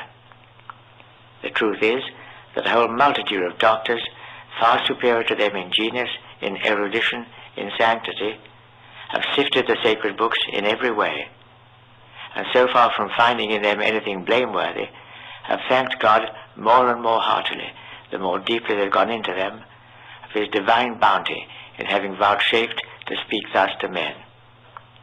Unfortunately, these great doctors did not enjoy the same aids to study that are possessed by the modernists, for they did not have for their rule and guide a philosophy borrowed from the negation of God, and a criterion which consists of themselves. We believe, then, that we have set forth with sufficient clearness the historical method of the modernists. The philosopher leads the way, the historian follows, and then, in due order, come the internal and textual critics. And since it is characteristic of the primary cause to communicate its virtue to causes which are secondary, it is quite clear that the criticism with which we are concerned is not any kind of criticism, but that which is rightly called agnostic, immanentist, and evolutionist criticism. Hence, anyone who adopts it and employs it makes profession thereby of the errors contained in it, and places himself in opposition to Catholic teaching. This being so, it is much a matter for surprise that it should have found acceptance to such an extent amongst certain Catholics. Two causes may be assigned for this. First, the close alliance which the historians and critics of this school have formed among themselves, independent of all differences of nationality or religion. Second, their boundless effrontery, by which, if one then makes any utterance, the others applaud him in chorus, proclaiming that science has made another step forward, while if an outsider should desire to inspect the new discovery for himself, they form a coalition against him. He who denies it is decried as one who is ignorant, while he who embraces and defends it has all their praise. In this way they entrap not a few, who, did they but realize what they are doing, would shrink back with horror. The domineering overbearance of those who teach the errors, and the thoughtless compliance of the more shallow minds who are sent to them, create a corrupted atmosphere which penetrates everywhere and carries infection with it. But let us pass to the apologist. Section heading, The Modernist as Apologist. The modernist apologist depends in two ways on the philosopher. First, indirectly, inasmuch as his subject matter is history dictated, as we have seen, by the philosopher. And secondly, directly, inasmuch as he takes both his doctrines and his conclusions from the philosopher. Hence, that common axiom of the modernist school, that in the new apologetics, controversies in religion must be determined by psychological and historical research. The modernist apologists, then, enter the arena proclaiming to the rationalists that though they are defending religion, they have no intention of employing the data of the sacred books or the histories in current use in the church, and written upon the old lines, but real history composed on modern principles and according to the modern method. In all this, they assert that they're not using an argumentum ad hominem, because they are really of the opinion that the truth is to be found only in this kind of history. They feel that it is not necessary for them to make profession of their own sincerity in their writings. They are already known to and praised by the rationalists as fighting under the same banner, and they not only plume themselves on these encomiums, which would only provoke disgust in a real Catholic, but use them as a counter-compensation to the reprimands of the Church. Let us see how the modernist conducts his apologetics. The aim he sets before himself is to make one who is still without faith attain that experience of the Catholic religion which, according to the system, is the sole basis of faith. There are two ways open to him, the objective and the subjective. The first of them starts from agnosticism. It tends to show that religion, especially the Catholic religion, is endowed with such vitality as to compel every psychologist and historian of good faith to recognize that its history hides some element of the unknown. To this end, it's necessary to prove that the Catholic religion as it exists today, is that which was founded by Jesus Christ. That is to say, that it is nothing else than the progressive development of the germ which he brought into the world. Hence it is imperative, first of all, to establish what this germ was, and this the modernist claims to be able to do by the following formula. Christ announced the coming of the kingdom of God, which was to be realized within a brief lapse of time, and of which he was to become the Messiah, the divinely given founder and ruler. Then it must be shown how this germ, always immanent and permanent in the Catholic religion, has gone on slowly developing in the course of history, adapting itself successively to the different circumstances through which it has passed, borrowing from them by vital assimilation all the doctrinal, cultural, ecclesiastical forms that served its purpose, whilst on the other hand it surmounted all obstacles, vanquished all enemies, and survived all assaults and all combats. Anyone who well and duly considers this mass of obstacles, adversaries, attacks, combats, and the vitality and fecundity which the Church has shown throughout them all, must admit that if the laws of evolution are visible in her life, they fail to explain the whole of her history. The unknown rises forth from it and presents itself before us. Thus do they argue, not perceiving that the determination of the primitive germ is only an a priori assumption of agnostic and evolutionist philosophy, and that the germ itself has been gratuitously defined so that it may fit in with their contention. But while they endeavor by this line of reasoning to prove and plead for the Catholic religion, these new apologists are more than willing to grant and to recognize that there are in it many things which are repulsive. Nay, they admit openly and with ill-concealed satisfaction that they have found that even its dogma is not exempt from errors and contradictions. They add also that this is not only excusable, but, curiously enough, that it is even right and proper. In the sacred books, there are many passages referring to science or history, where, according to them, manifest errors are to be found. But, they say, the subject of these books is not science or history, but only religion and morals. In them, history and science serve only as a species of covering to enable the religious and moral experiences wrapped up in them to penetrate more readily among the masses. The masses understood science and history as they are expressed in these books, and it's clear that the expression of science and history in a more perfect form would have proved not so much a help as a hindrance. Moreover, they add, the sacred books, being essentially religious, are necessarily quick with life. Now life has its own truth and its own logic, quite different from rational truth and rational logic, belonging as they do to a different order, namely truth of adaptation and of proportion, both with what they call the medium in which it lives and with the end for which it lives. Finally, the modernists, losing all sense of control, go so far as to proclaim as true and legitimate whatever is explained by life. We, venerable brethren, for whom there is but one and only truth, and who hold that the sacred books, written under the inspiration of the Holy Ghost, have God for their author, declare that this is equivalent to attributing to God himself the lie of utility or officious lie.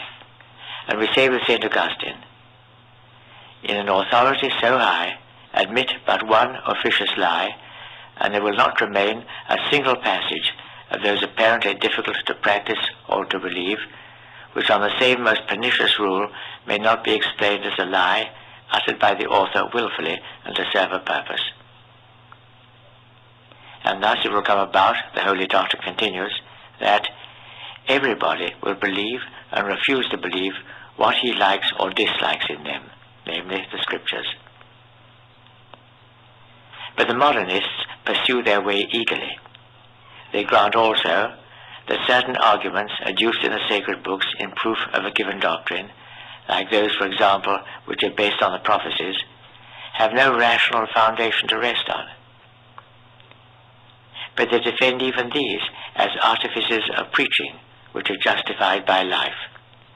More than that, they're ready to admit, nay, to proclaim, that Christ himself manifestly erred in determining the time when the coming of the kingdom of God was to take place. And they tell us that we must not be surprised at this, since even he himself was subject to the laws of life. After this, what is to become of the dogmas of the Church? The dogmas bristle with flagrant contradictions, but what does it matter, since apart from the fact that vital logic accepts them, they are not repugnant to symbolical truth? Are we not dealing with the infinite, and has not the infinite an infinite variety of aspects? In short, to maintain and defend these theories, they do not hesitate to declare that the noblest homage that can be paid to the infinite is to make it the object of contradictory statements. But when they justify even contradictions, what is it that they will refuse to justify?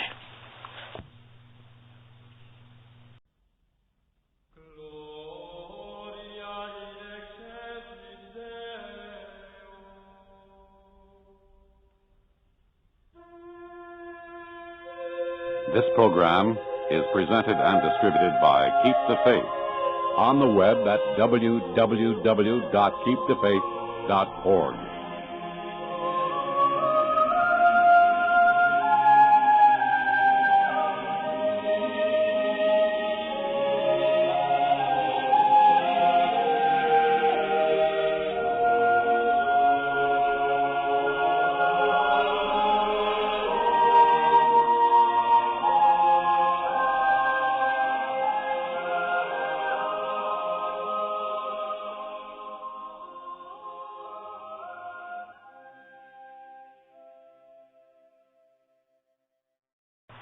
The next section heading is Subjective Arguments. But it is not solely by objective arguments that the non-believer may be disposed to faith. There are also those that are subjective, and for this purpose the modernist apologists return to the doctrine of immanence. They endeavor, in fact, to persuade their non-believer that down in the very depths of his nature and his life lie hidden the need and the desire for some religion, and this not a religion of any kind, but a specific religion known as Catholicism, which, they say, is absolutely postulated by the perfect development of life. And here again we have grave reason to complain that there are Catholics who, while rejecting immanence as a doctrine, employ it as a method of apologetics, and who do this so imprudently that they seem to admit not merely a capacity and a suitability for the supernatural, such as has at all times been emphasized within due limits by Catholic apologists, but that there is in human nature a true and rigorous need for the supernatural order. Truth to tell, it is only the moderate modernists who make this appeal to an exigency for the Catholic religion. As for the others, who might be called integralists, they would show to the non-believer, as hidden in his being, the very germ which Christ himself had in his consciousness, and which he transmitted to mankind. Such, venerable brethren, is a summary description of the apologetic method of the modernists, in perfect harmony with their doctrines, methods and doctrines replete with errors, made not for edification but for destruction, not for the making of Catholics, but for the seduction of those who are Catholics into heresy, and tending to the utter subversion of all religion. The next section heading is The Modernist as a Reformer. It remains for us now to say a few words about the modernist as a reformer.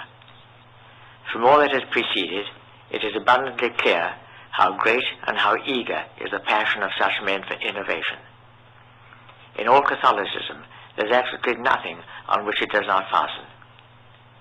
They wish philosophy to be reformed, especially in the ecclesiastical seminaries. They wish the scholastic philosophy to be relegated to the history of philosophy and to be classed among obsolete systems, and the young men to be taught modern philosophy, which alone is true and suited to the times in which we live. They desire the reform of theology. Rational theology is to have modern philosophy for its foundation, and positive theology is to be founded on the history of dogma. As for history, it must be written and taught only according to their methods and modern principles. Dogmas and their evolution, they affirm, are to be harmonized with science and history. In the Catechism, no dogmas are to be asserted except those that have been reformed and are within the capacity of the people.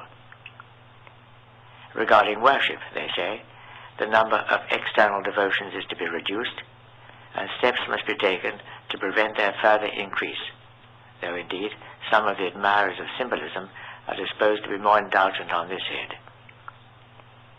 They cry out that ecclesiastical government requires to be reformed in all its branches, but especially in its disciplinary and dogmatic departments.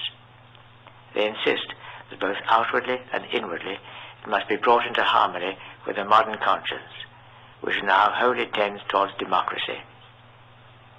A share in ecclesiastical government should therefore be given to the lower ranks of the clergy and even to the laity, and authority which is too much concentrated should be decentralized.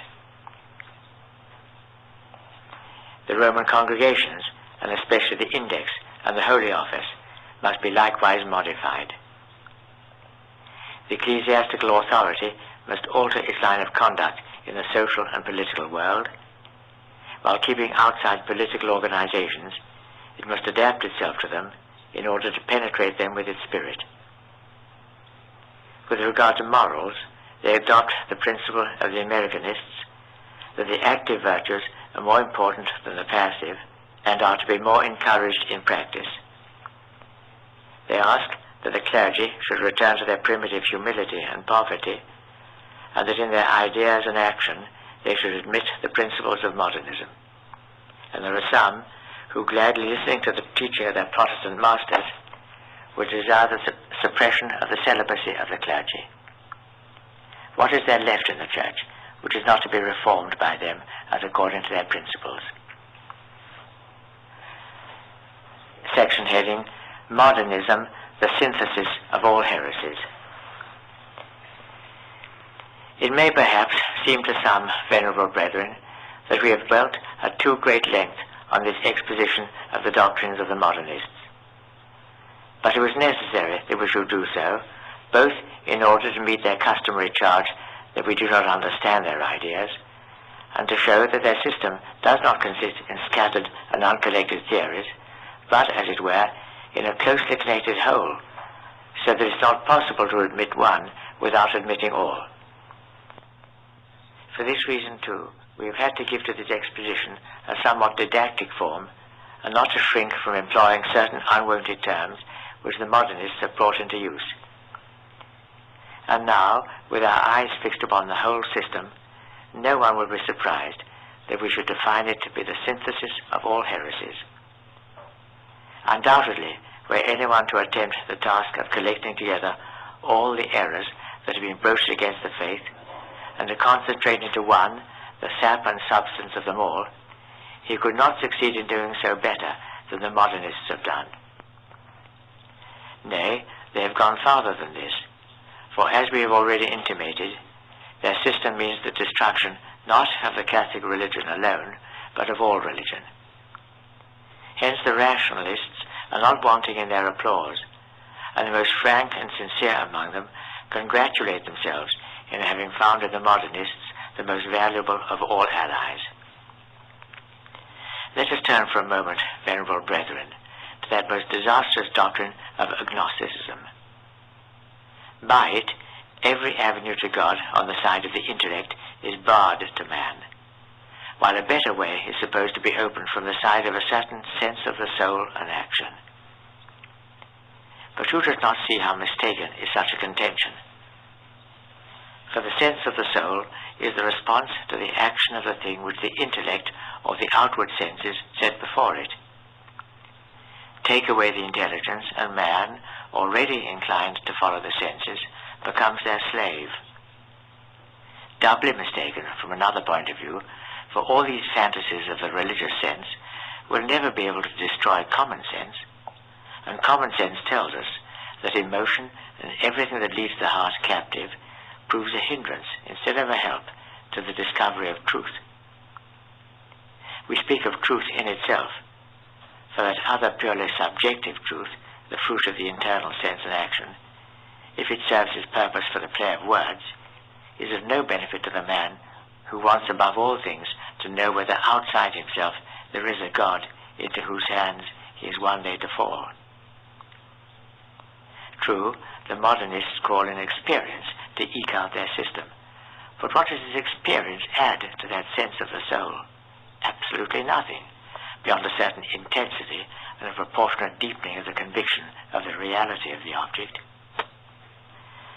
But these two will never make the sense of the soul into anything but sense, nor will they alter its nature, which is liable to deception when the intelligence is not there to guide it.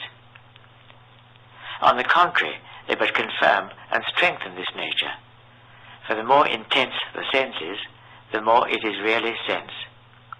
And as we are here dealing with religious sense and the experience involved in it, it is known to you, venerable brethren, how necessary in such a matter is prudence, and the learning by which prudence is guided. You know it from your own dealings with souls, and especially with souls in whom sentiment predominates.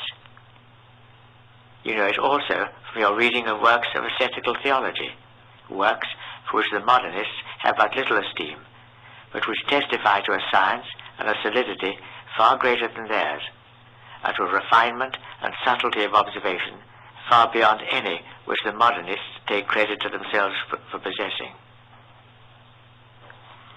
It seems to us nothing short of madness, or the least consummate temerity, to accept for true, and without investigation, these incomplete experiences which are the vaunt of the modernist. Let us for a moment put the question: if experiences have so much force and value in their estimation, why do they not attach equal weight to the experience that so many thousands of Catholics have that the modernists are on the wrong path? Is it that the Catholic experiences are the only ones which are false and deceptive? The vast majority of mankind holds, and always will hold firmly, that sense and experience alone, when not enlightened and guided by reason, cannot reach to the knowledge of God. What then remains but atheism and the absence of all religion? Certainly it's not the doctrine of symbolism that will save us from this. For if all the intellectual elements, as they call them, of religion are nothing more than mere symbols of God, will not the very name of God or of divine personality be also a symbol?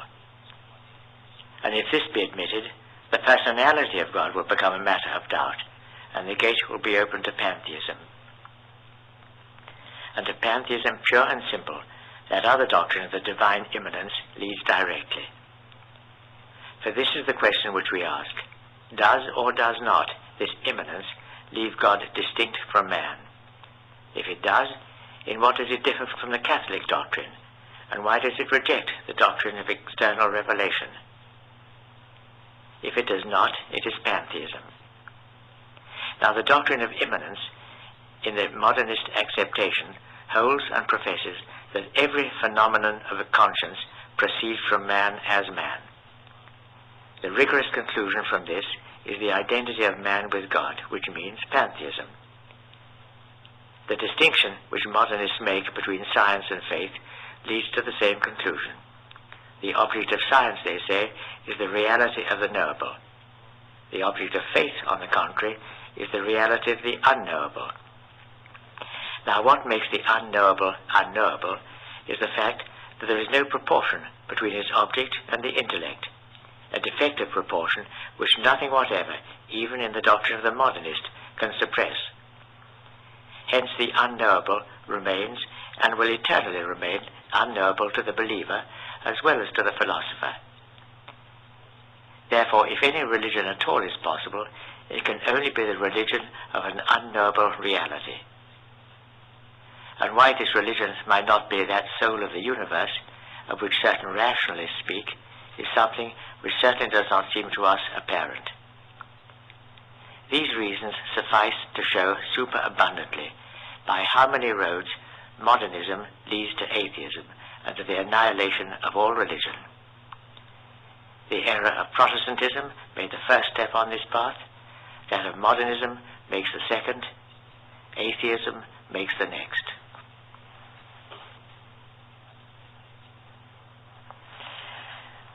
So far in this encyclical, St. Pius X has been dealing with an analysis of modernist teaching. That's part one. Now we come to part two, the cause of modernism.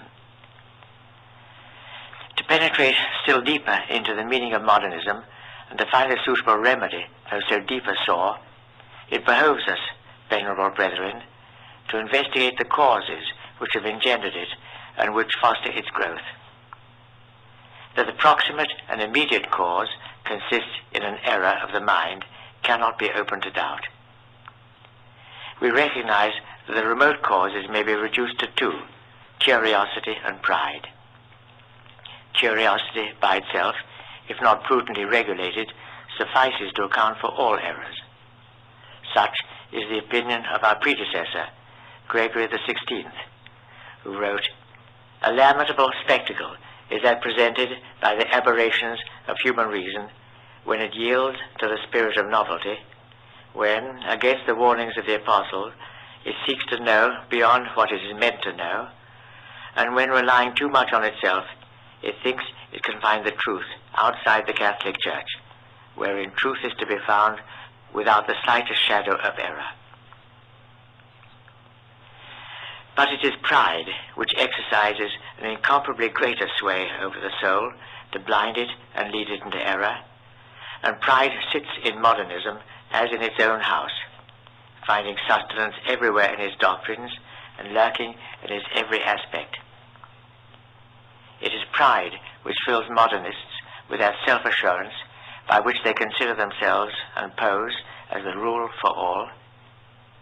It is pride which puffs them up with that vainglory which allows them to regard themselves as the sole possessors of knowledge, and makes them say, elated and inflated with presumption, "We are not as the rest of men," and which, lest they should seem as other men, leads them to embrace and to devise novelties even of the most absurd kind.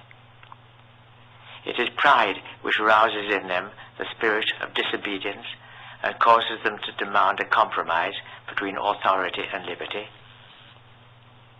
It is owing to their pride that they seek to be reformers of others while they forget to reform themselves, and that they are found to be utterly wanting in respect for authority, even for the supreme authority. Truly, there's no road which leads so directly and so quickly to modernism as pride. When a Catholic layman or a priest forgets the precept of the Christian life, which obliges us to renounce ourselves if we will follow Christ, and neglects to tear pride from his heart, then it is he who most of all is a fully ripe subject for the errors of modernism. For this reason, venerable brethren, it will be our first duty to resist such victims of pride, to employ them only in the lowest and obscurest offices. The higher they try to rise, the lower let them be placed, so that the loneliness of their position may limit their power of causing damage. Examine most carefully your young clerics by yourselves and by the directors of your seminaries, and when you find the spirit of pride amongst them, reject them without compunction from the priesthood.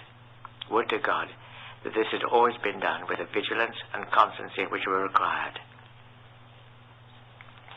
If we pass on from the moral to the intellectual causes of modernism, the first and the chief which presents itself is ignorance.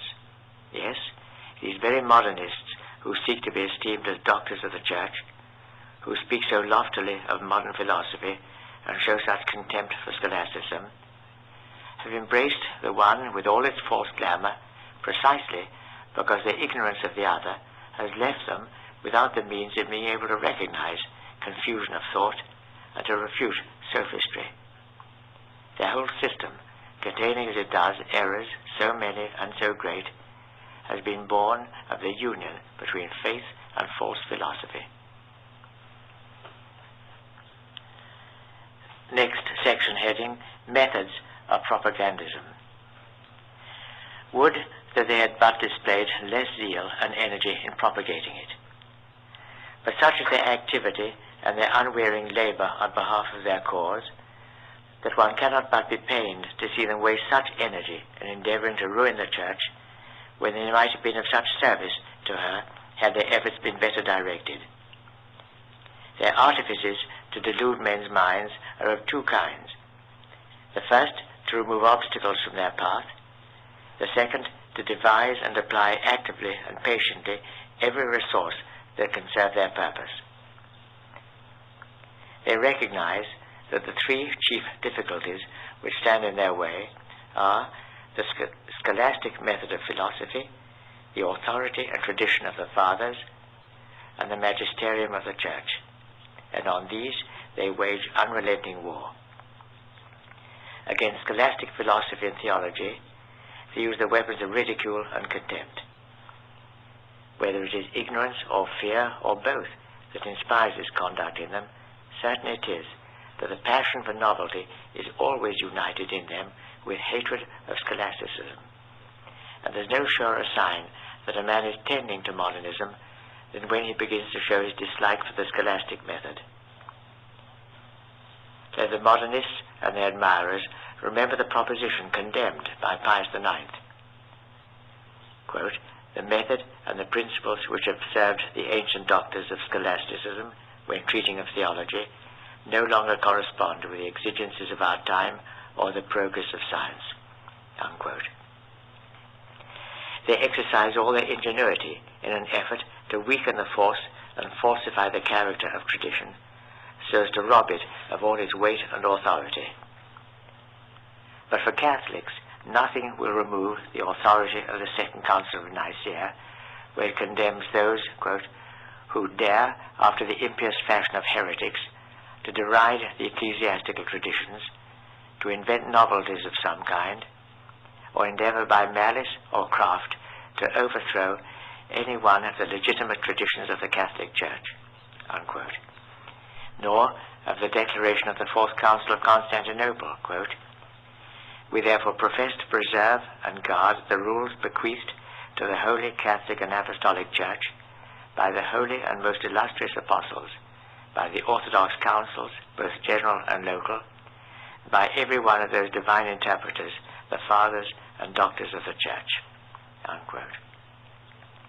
Wherefore, the Roman pontiffs, Pius IV and Pius IX, ordered the insertion in the profession of faith of the following declaration: "I most firmly admit and embrace the apostolic and ecclesiastical traditions and other observances and constitutions of the Church." The modernists pass judgment on the Holy Fathers of the Church, even as they do upon tradition. With consummate temerity, they assure the public that the Fathers, while personally most worthy of all veneration, were entirely ignorant of history and criticism, for which they are only excusable on account of the time in which they lived. Finally, the modernists try in every way to diminish and weaken the authority of the ecclesiastical magisterium itself by sacrilegiously falsifying its origin, character, and rights, and by freely repeating the calumnies of its adversaries. To the entire band of modernists may be applied those words which our predecessor sorrowfully wrote: "To bring contempt and odium on the mystic spouse of Christ, who is the true light, the children of darkness have been wont to cast in her face before the world a stupid calumny, and perverting the meaning and force of things and words, to depict her as the friend of darkness and ignorance, and the enemy of light, science, and progress." This being so, venerable brethren, there is little reason to wonder that the modernists vent all their bitterness and hatred on Catholics who zealously fight the battles of the Church. There is no species of insult which they do not heap upon them, but their usual course is to charge them with ignorance or obstinacy. When an adversary rises up against them with an erudition and force that render him redoubtable, they seek to make a conspiracy of silence around him to nullify the effects of his attack. This policy towards Catholics is the more invidious in that they belaud with admiration which knows no bounds the writers who range themselves on their side, hailing their works, exuding novelty in every page, with a chorus of applause. For them, the scholarship of a writer is in direct proportion to the recklessness of his attacks on antiquity and of his efforts to undermine tradition and the ecclesiastical magisterium. When one of their number falls under the condemnations of the Church, the rest of them, to the disgust of good Catholics, gather round him, loudly and publicly applaud him, and hold him up in veneration as almost a martyr for truth. The young, excited and confused by all this clamour of praise and abuse, some of them afraid of being branded as ignorant, others ambitious to rank among the learned, and both classes goaded internally by curiosity and pride, not infrequently surrender and give themselves up to modernism. And here we have already some of the artifices employed by modernists to exploit their wares. What efforts do they not make to win new recruits? They seize upon professorships in seminaries and universities and gradually make of them chairs of pestilence. In sermons from the pulpit, they disseminate their doctrines, although possibly in utterances which are veiled. In congresses, they express their teachings more openly. In their social gatherings, they introduce them and commend them to others. Under their own names and under pseudonyms, they publish numbers of books, newspapers, reviews, and sometimes one and the same writer adopts a variety of pseudonyms to trap the incautious reader into believing in a multitude of modernist writers. In short, with feverish activity, they leave nothing untried in act, speech, and writing. And with what result? We have to deplore the spectacle of many young men, once full of promise and capable of rendering great services to the Church, now gone astray. It is also a subject of grief to us that many others, who while they certainly do not go so far as the former, have yet been so infected by breathing a poisoned atmosphere as to think, speak, and write with a degree of laxity which ill becomes a Catholic. They are to be found among the laity and in the ranks of the clergy, and they're not wanting, even in the last place where one might expect to meet them, in religious communities. If they treat of biblical questions, it's upon modernist principles.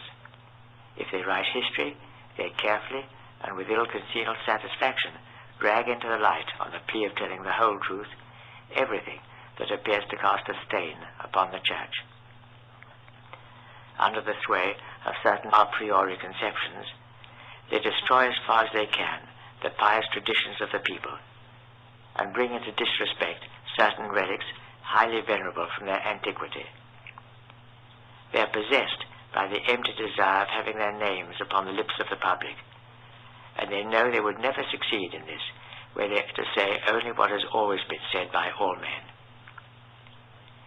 Meanwhile, it may be that they persuaded themselves that in all this they are really serving God and the Church.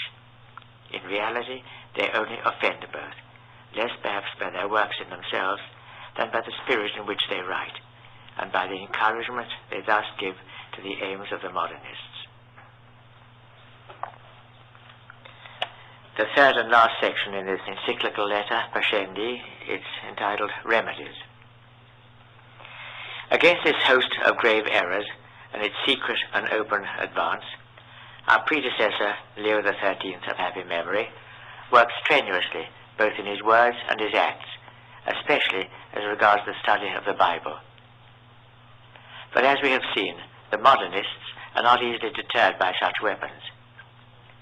With an affectation of great submission and respect, they proceeded to twist the words of the pontiff to their own sense, while they described his actions as directed against others than themselves.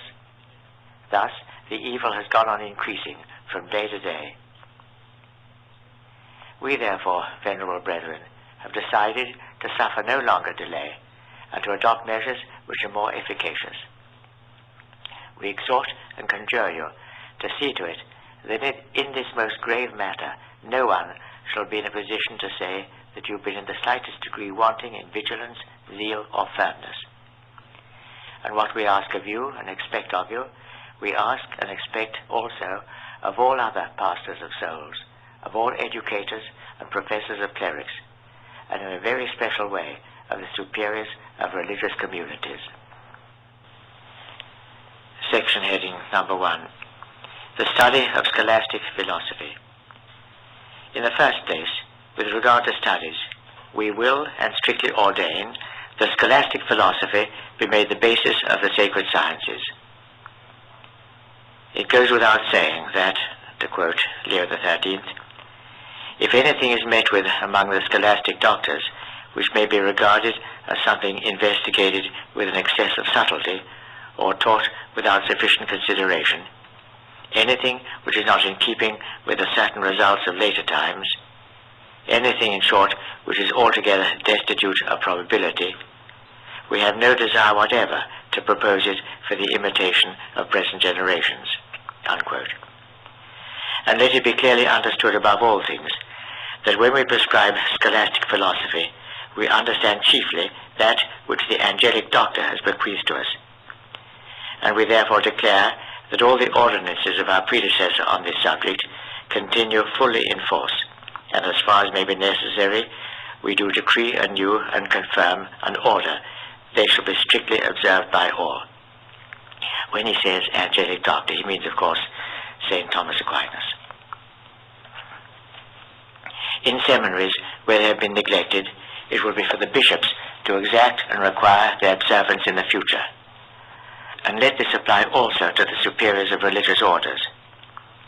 Further, we admonish professors to bear well in mind that they cannot set aside St. Thomas, especially in metaphysical questions, without grave disadvantage. On this philosophical foundation, the theological edifice is to be carefully raised. Propose the study of theology, venerable brethren, by all means in your power, so that your clerics, on leaving the seminaries, may carry with them a deep admiration and love of it, and always find in it a source of delight. For, as Leo XIII said, in the vast and varied abundance of studies opening before the mind desirous of truth, it is known to everyone that theology occupies such a commanding place that, according to an ancient adage of the wise, it is the duty of the other arts and sciences to serve it and to wait upon it after the manner of handmaidens. Unquote. We will add that we deem worthy of praise those who, with full respect for tradition, the fathers and the ecclesiastical magisterium, endeavor with well-balanced judgment and guided by Catholic principles, which is not always the case, to illustrate positive theology by throwing upon it the light of true history. It is certainly necessary that positive theology should be held in greater appreciation than it has been in the past. But this must be done without detriment to scholastic theology. And those are to be disapproved as modernists who exalt positive theology in such a way as to seem to despise the scholastic. With regard to secular studies, let it suffice to recall here what our predecessor has admirably said, quote, "Apply yourselves energetically to the study of natural sciences, in which department the things that have been so brilliantly discovered and so usefully applied to the admiration of the present age will be the object of praise and commendation to those who come after us." Unquote. But this is to be done without interfering with sacred studies, as our same predecessor prescribed in these most weighty words, quote, "If you carefully search for the cause of these errors, you will find that it lies in the fact that in these days, when the natural sciences absorb so much study, the more severe and lofty studies have been proportionately neglected. Some of them have almost passed into oblivion. Some of them are pursued in a half-hearted or superficial way, and, sad to say, now that the splendor of the former state is dimmed, they have been disfigured by perverse doctrines and monstrous errors." Unquote. We ordain, therefore, that the study of natural sciences in the seminaries be carried out according to the law. Section heading number 2, Practical Applications. All these prescriptions, both our own and those of our predecessor, are to be kept in view whenever there is question of choosing directors and professors for seminaries and Catholic universities. Anyone who in any way is found to be tainted with modernism is to be excluded without compunction from these offices, whether of government or of teaching, and those who already occupy them are to be removed. The same policy is to be adopted towards those who openly or secretly lend countenance to modernism, either by extolling the modernists and excusing their culpable conduct, or by carping at scholasticism and the fathers and the magisterium of the Church, or by refusing obedience to ecclesiastical authority in any of its depositories, and towards those who show a love of novelty in history, archaeology, biblical exegesis, and finally, towards those who neglect the sacred sciences or appear to prefer to them the secular. In all this question of studies, venerable brethren, you cannot be too watchful or too constant, but most of all in the choice of professors, for as a rule, the students are modelled after the pattern of their masters. Strong in the consciousness of your duty, always act in this matter with prudence and with vigour. Equal diligence and severity are to be used in examining and selecting candidates for holy orders. Far, far from the clergy be the love of novelty. God hateth the proud and the obstinate mind. For the future, the doctorate of theology and canon law must never be conferred on anyone who has not first of all made the regular course of scholastic philosophy. If conferred, it shall be held as null and void. The rules laid down in 1896 by the Sacred Congregation of Bishops and Regulars for the clerics, both secular and regular, of Italy, concerning the frequenting of the universities, we now decree to be extended to all nations. Clerics and priests inscribed in a Catholic institute or university must not in the future follow in civil universities those courses for which there are chairs in the Catholic institutes to which they belong. If this has been permitted anywhere in the past, we ordain that it be not allowed for the future. That the bishops who form the governing board of such Catholic institutes or universities watch with all care that these our commands are constantly observed. Section heading number 3, Episcopal Vigilance over Publications. It is also the duty of the bishops to prevent writings of modernists, or whatever savours of modernism or promotes it, from being read when they have been published, and to hint at their publication when they have not. No books or papers or periodicals whatever of this kind are to be permitted to seminarists or university students. The injury to them would not be less than that which is caused by immoral reading. Nay, it would be greater, for such writings poison Christian life at its very fount. The same decision is to be taken concerning the writings of some Catholics, who, though not evilly disposed themselves, are ill-instructed in theological studies and imbued with modern philosophy, and strive to make this harmonize with the faith, and, as they say, to turn it to the profit of the faith. The name and reputation of these authors cause them to be read without suspicion, and they are therefore all the more dangerous in gradually preparing the way for modernism. To add some more general directions, venerable brethren, in a matter of such moment, we order that you do everything in your power to drive out of your diocese, even by solemn interdict, any pernicious books that may be in circulation there. The Holy See neglects in no means to remove writings of this kind, but their number has now grown to such an extent that it is hardly possible to subject them all to censure. Hence it happens sometimes that the remedy arrives too late, for the disease has taken root during the delay.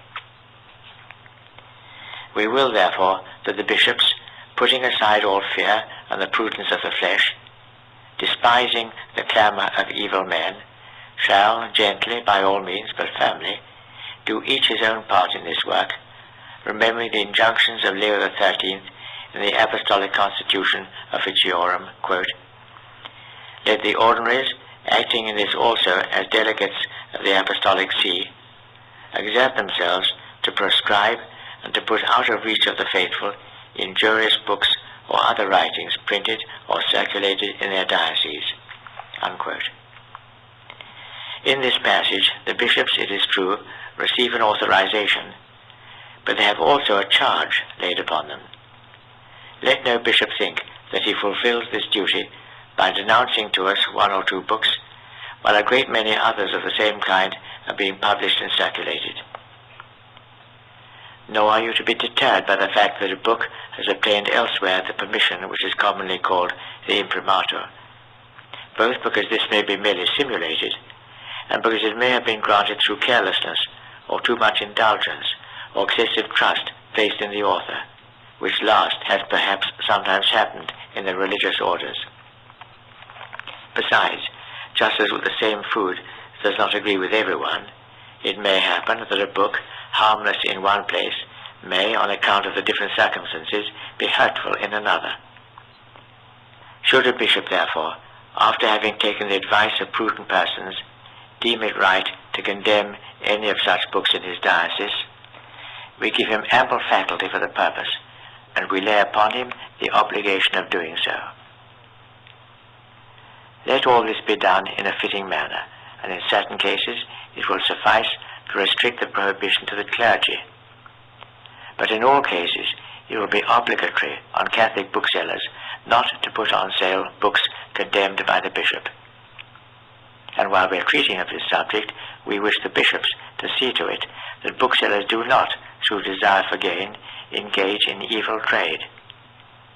It is certain that in the catalogues of some of them, the books of the modernists are not infrequently announced with no small praise.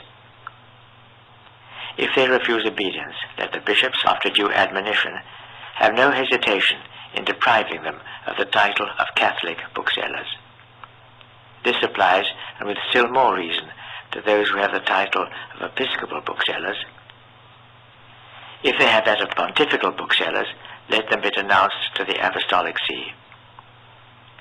Finally, we remind all of Article 26 of the above-mentioned Constitution Officiorum, quote, "All those who have obtained an apostolic faculty to read and keep forbidden books are not thereby authorized to read and keep books and periodicals forbidden by the local ordinaries, unless the apostolic faculty expressly concedes permission to read and keep books condemned by any one whomsoever," unquote.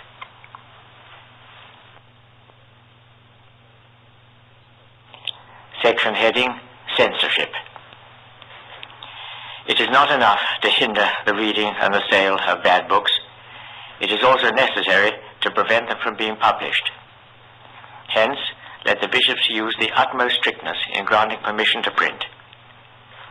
Under the rules of the Constitution Officiorum, many publications require the authorization of the ordinary, and in certain dioceses, since the bishop cannot personally make himself acquainted with them all, it has been the custom to have a suitable number of official censors for the examination of writings.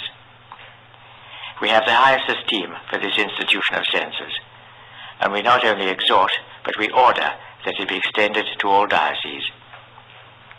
In all episcopal curias, therefore, let censors be appointed for the revision of works intended for publication, and let the censors be chosen from both ranks of the clergy, secular and regular, men whose age, knowledge, and prudence will enable them to follow the safe and golden mean in their judgments.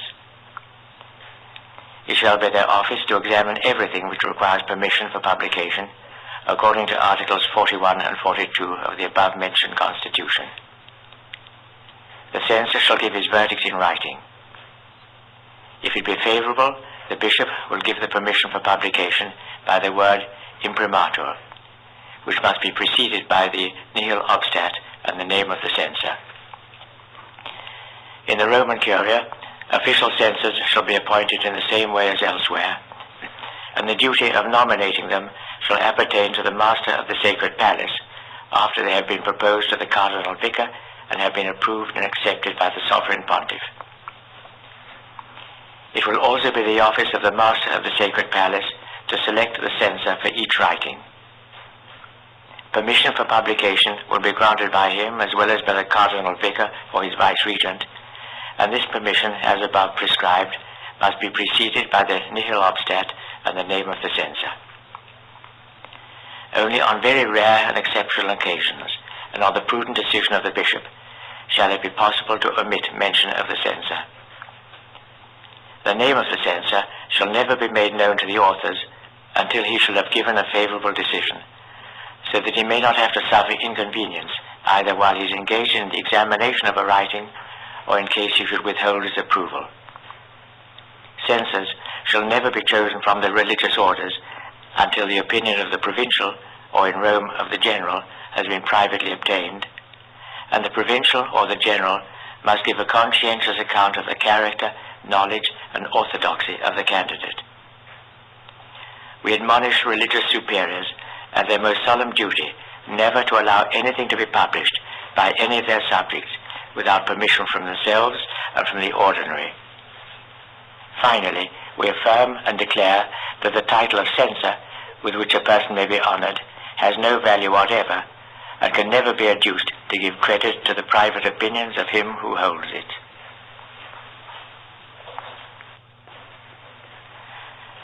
Section heading, Priests as Editors.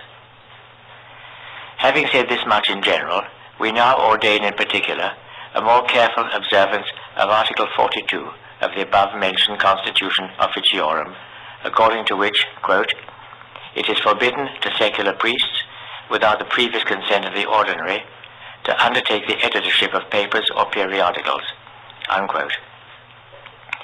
This permission shall be withdrawn from any priest who makes a wrong use of it after having received an admonition thereupon.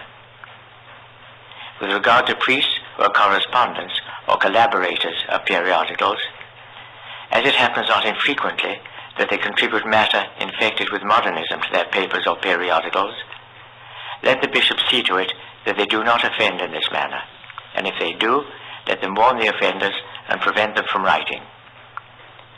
We solemnly charge in like manner the superiors of religious orders that they fulfill the same duty, and should they fail in it, let the bishops make due provision with authority from the Supreme Pontiff. Let there be, as far as this is possible, a special censor for newspapers and periodicals written by Catholics.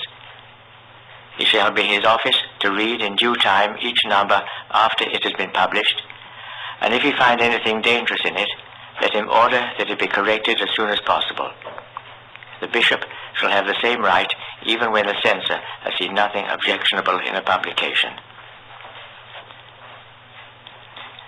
Section heading, Congresses.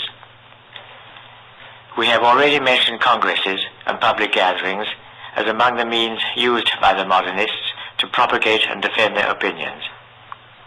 In the future, bishops shall not permit congresses of priests except on very rare occasions. When they do permit them, it shall only be on condition that matters appertaining to the bishops or the apostolic see be not treated in them, and that no resolutions or petitions be allowed that would imply a usurpation of sacred authority, and that absolutely nothing be said in them which savours of modernism, Presbyterianism, or laicism. At congresses of this kind, which can only be held after permission in writing has been obtained in due time and for each case, it shall not be lawful for priests of other dioceses to be present without the written permission of their ordinary.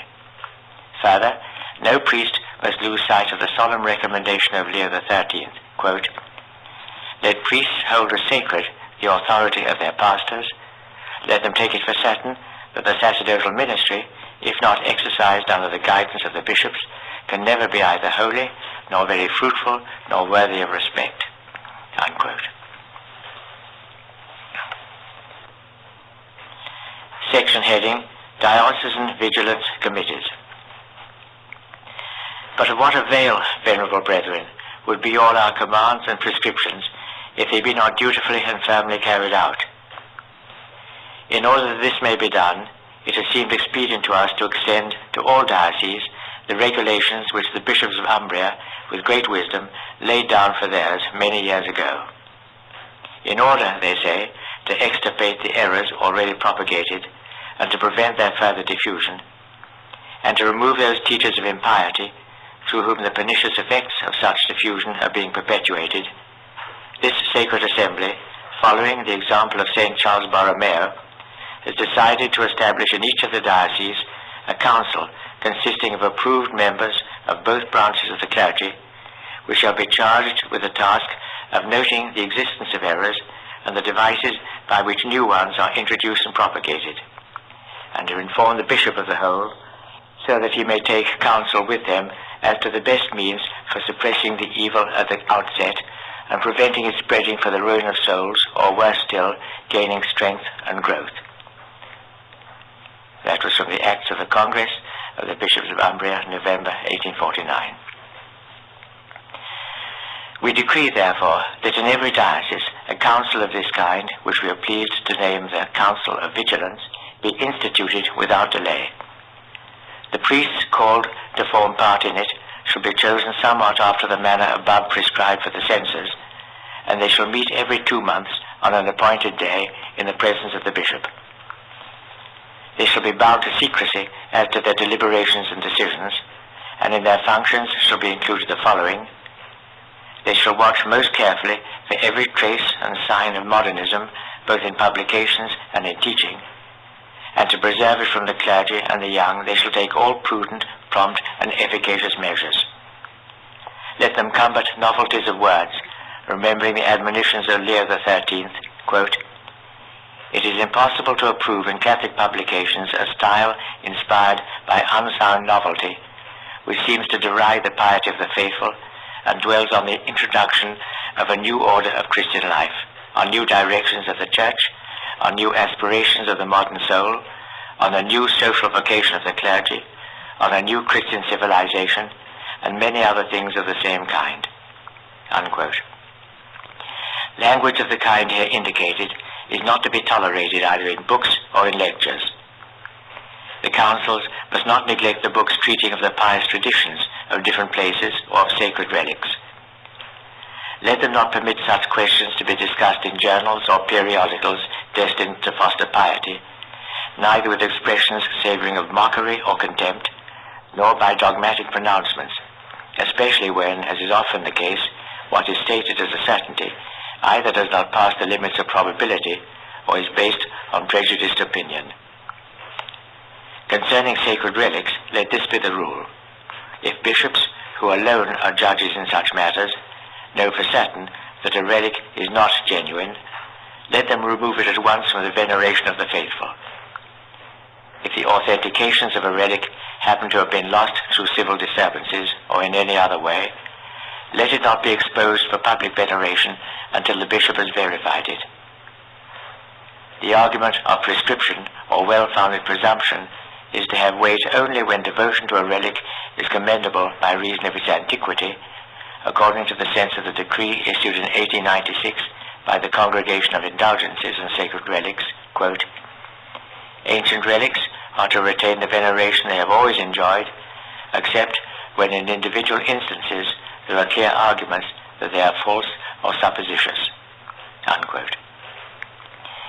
In passing judgment on pious traditions, let it always be borne in mind that in this matter the Church uses the greatest prudence, and that she does not allow traditions of this kind to be narrated in books except with the utmost caution and with the insertion of the declaration imposed by Urban VIII. And even then, she does not guarantee the truth of the fact narrated. She simply does not forbid belief in things for which human evidence is not wanting.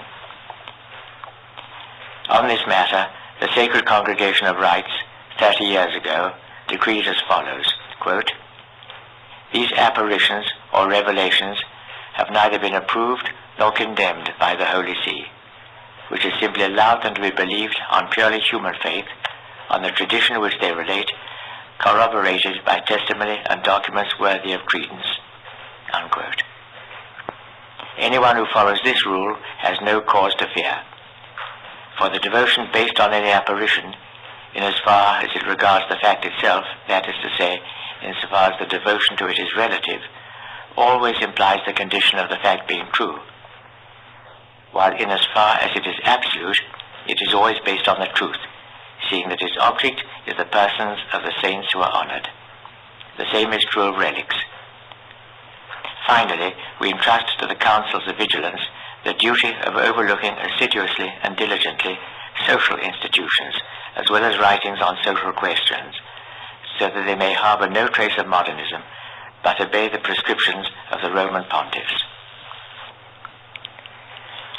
Section heading, Triennial Returns. Lest what we have laid down thus far should pass into oblivion, we will and ordain that the bishops of all dioceses, a year after the publication of these letters, and every 3 years thenceforward, furnish the Holy See with a diligent and sworn report on the things which have been decreed in this our letter, and on the doctrines that find currency among the clergy, and especially in the seminaries and other Catholic institutions, those not accepted which are not subject to the ordinary, and we impose the like obligation on the generals of religious orders with regard to those who are under them. Section heading, Conclusion. This, venerable brethren, is what we have thought it our duty to write to you for the salvation of all who believe. The adversaries of the Church will doubtless abuse what we have said to refurbish the old calumny by which we are traduced as the enemy of science and of the progress of humanity. As a fresh answer to such accusations, which the history of the Christian religion refutes by never-failing evidence, it is our intention to establish by every means in our power a special institute in which, through the cooperation of those Catholics who are most eminent for their learning, the advance of science and every other department of knowledge may be promoted under the guidance and teaching of Catholic truth. God grant that we may happily realize our design with the assistance of all those who bear sincere love for the Church of Christ. But of this we propose to speak on another occasion. Meanwhile, venerable brethren, fully confident in your zeal and energy, we beseech for you with our whole heart the abundance of heavenly light, so that in the midst of this great danger to souls from the insidious invasions of error upon every hand, you may see clearly what ought to be done, and labor to do it with all your strength and courage. May Jesus Christ, the author and finisher of our faith, be with you in his power, and may the Immaculate Virgin, the destroyer of all heresies, be with you by her prayers and aid. And we, as a pledge of our affection and of the divine solace in adversity, most lovingly grant to you, your clergy and people, the apostolic benediction. Given at St. Peter's, Rome, on the 8th day of September, 1907, the 5th year of our pontificate.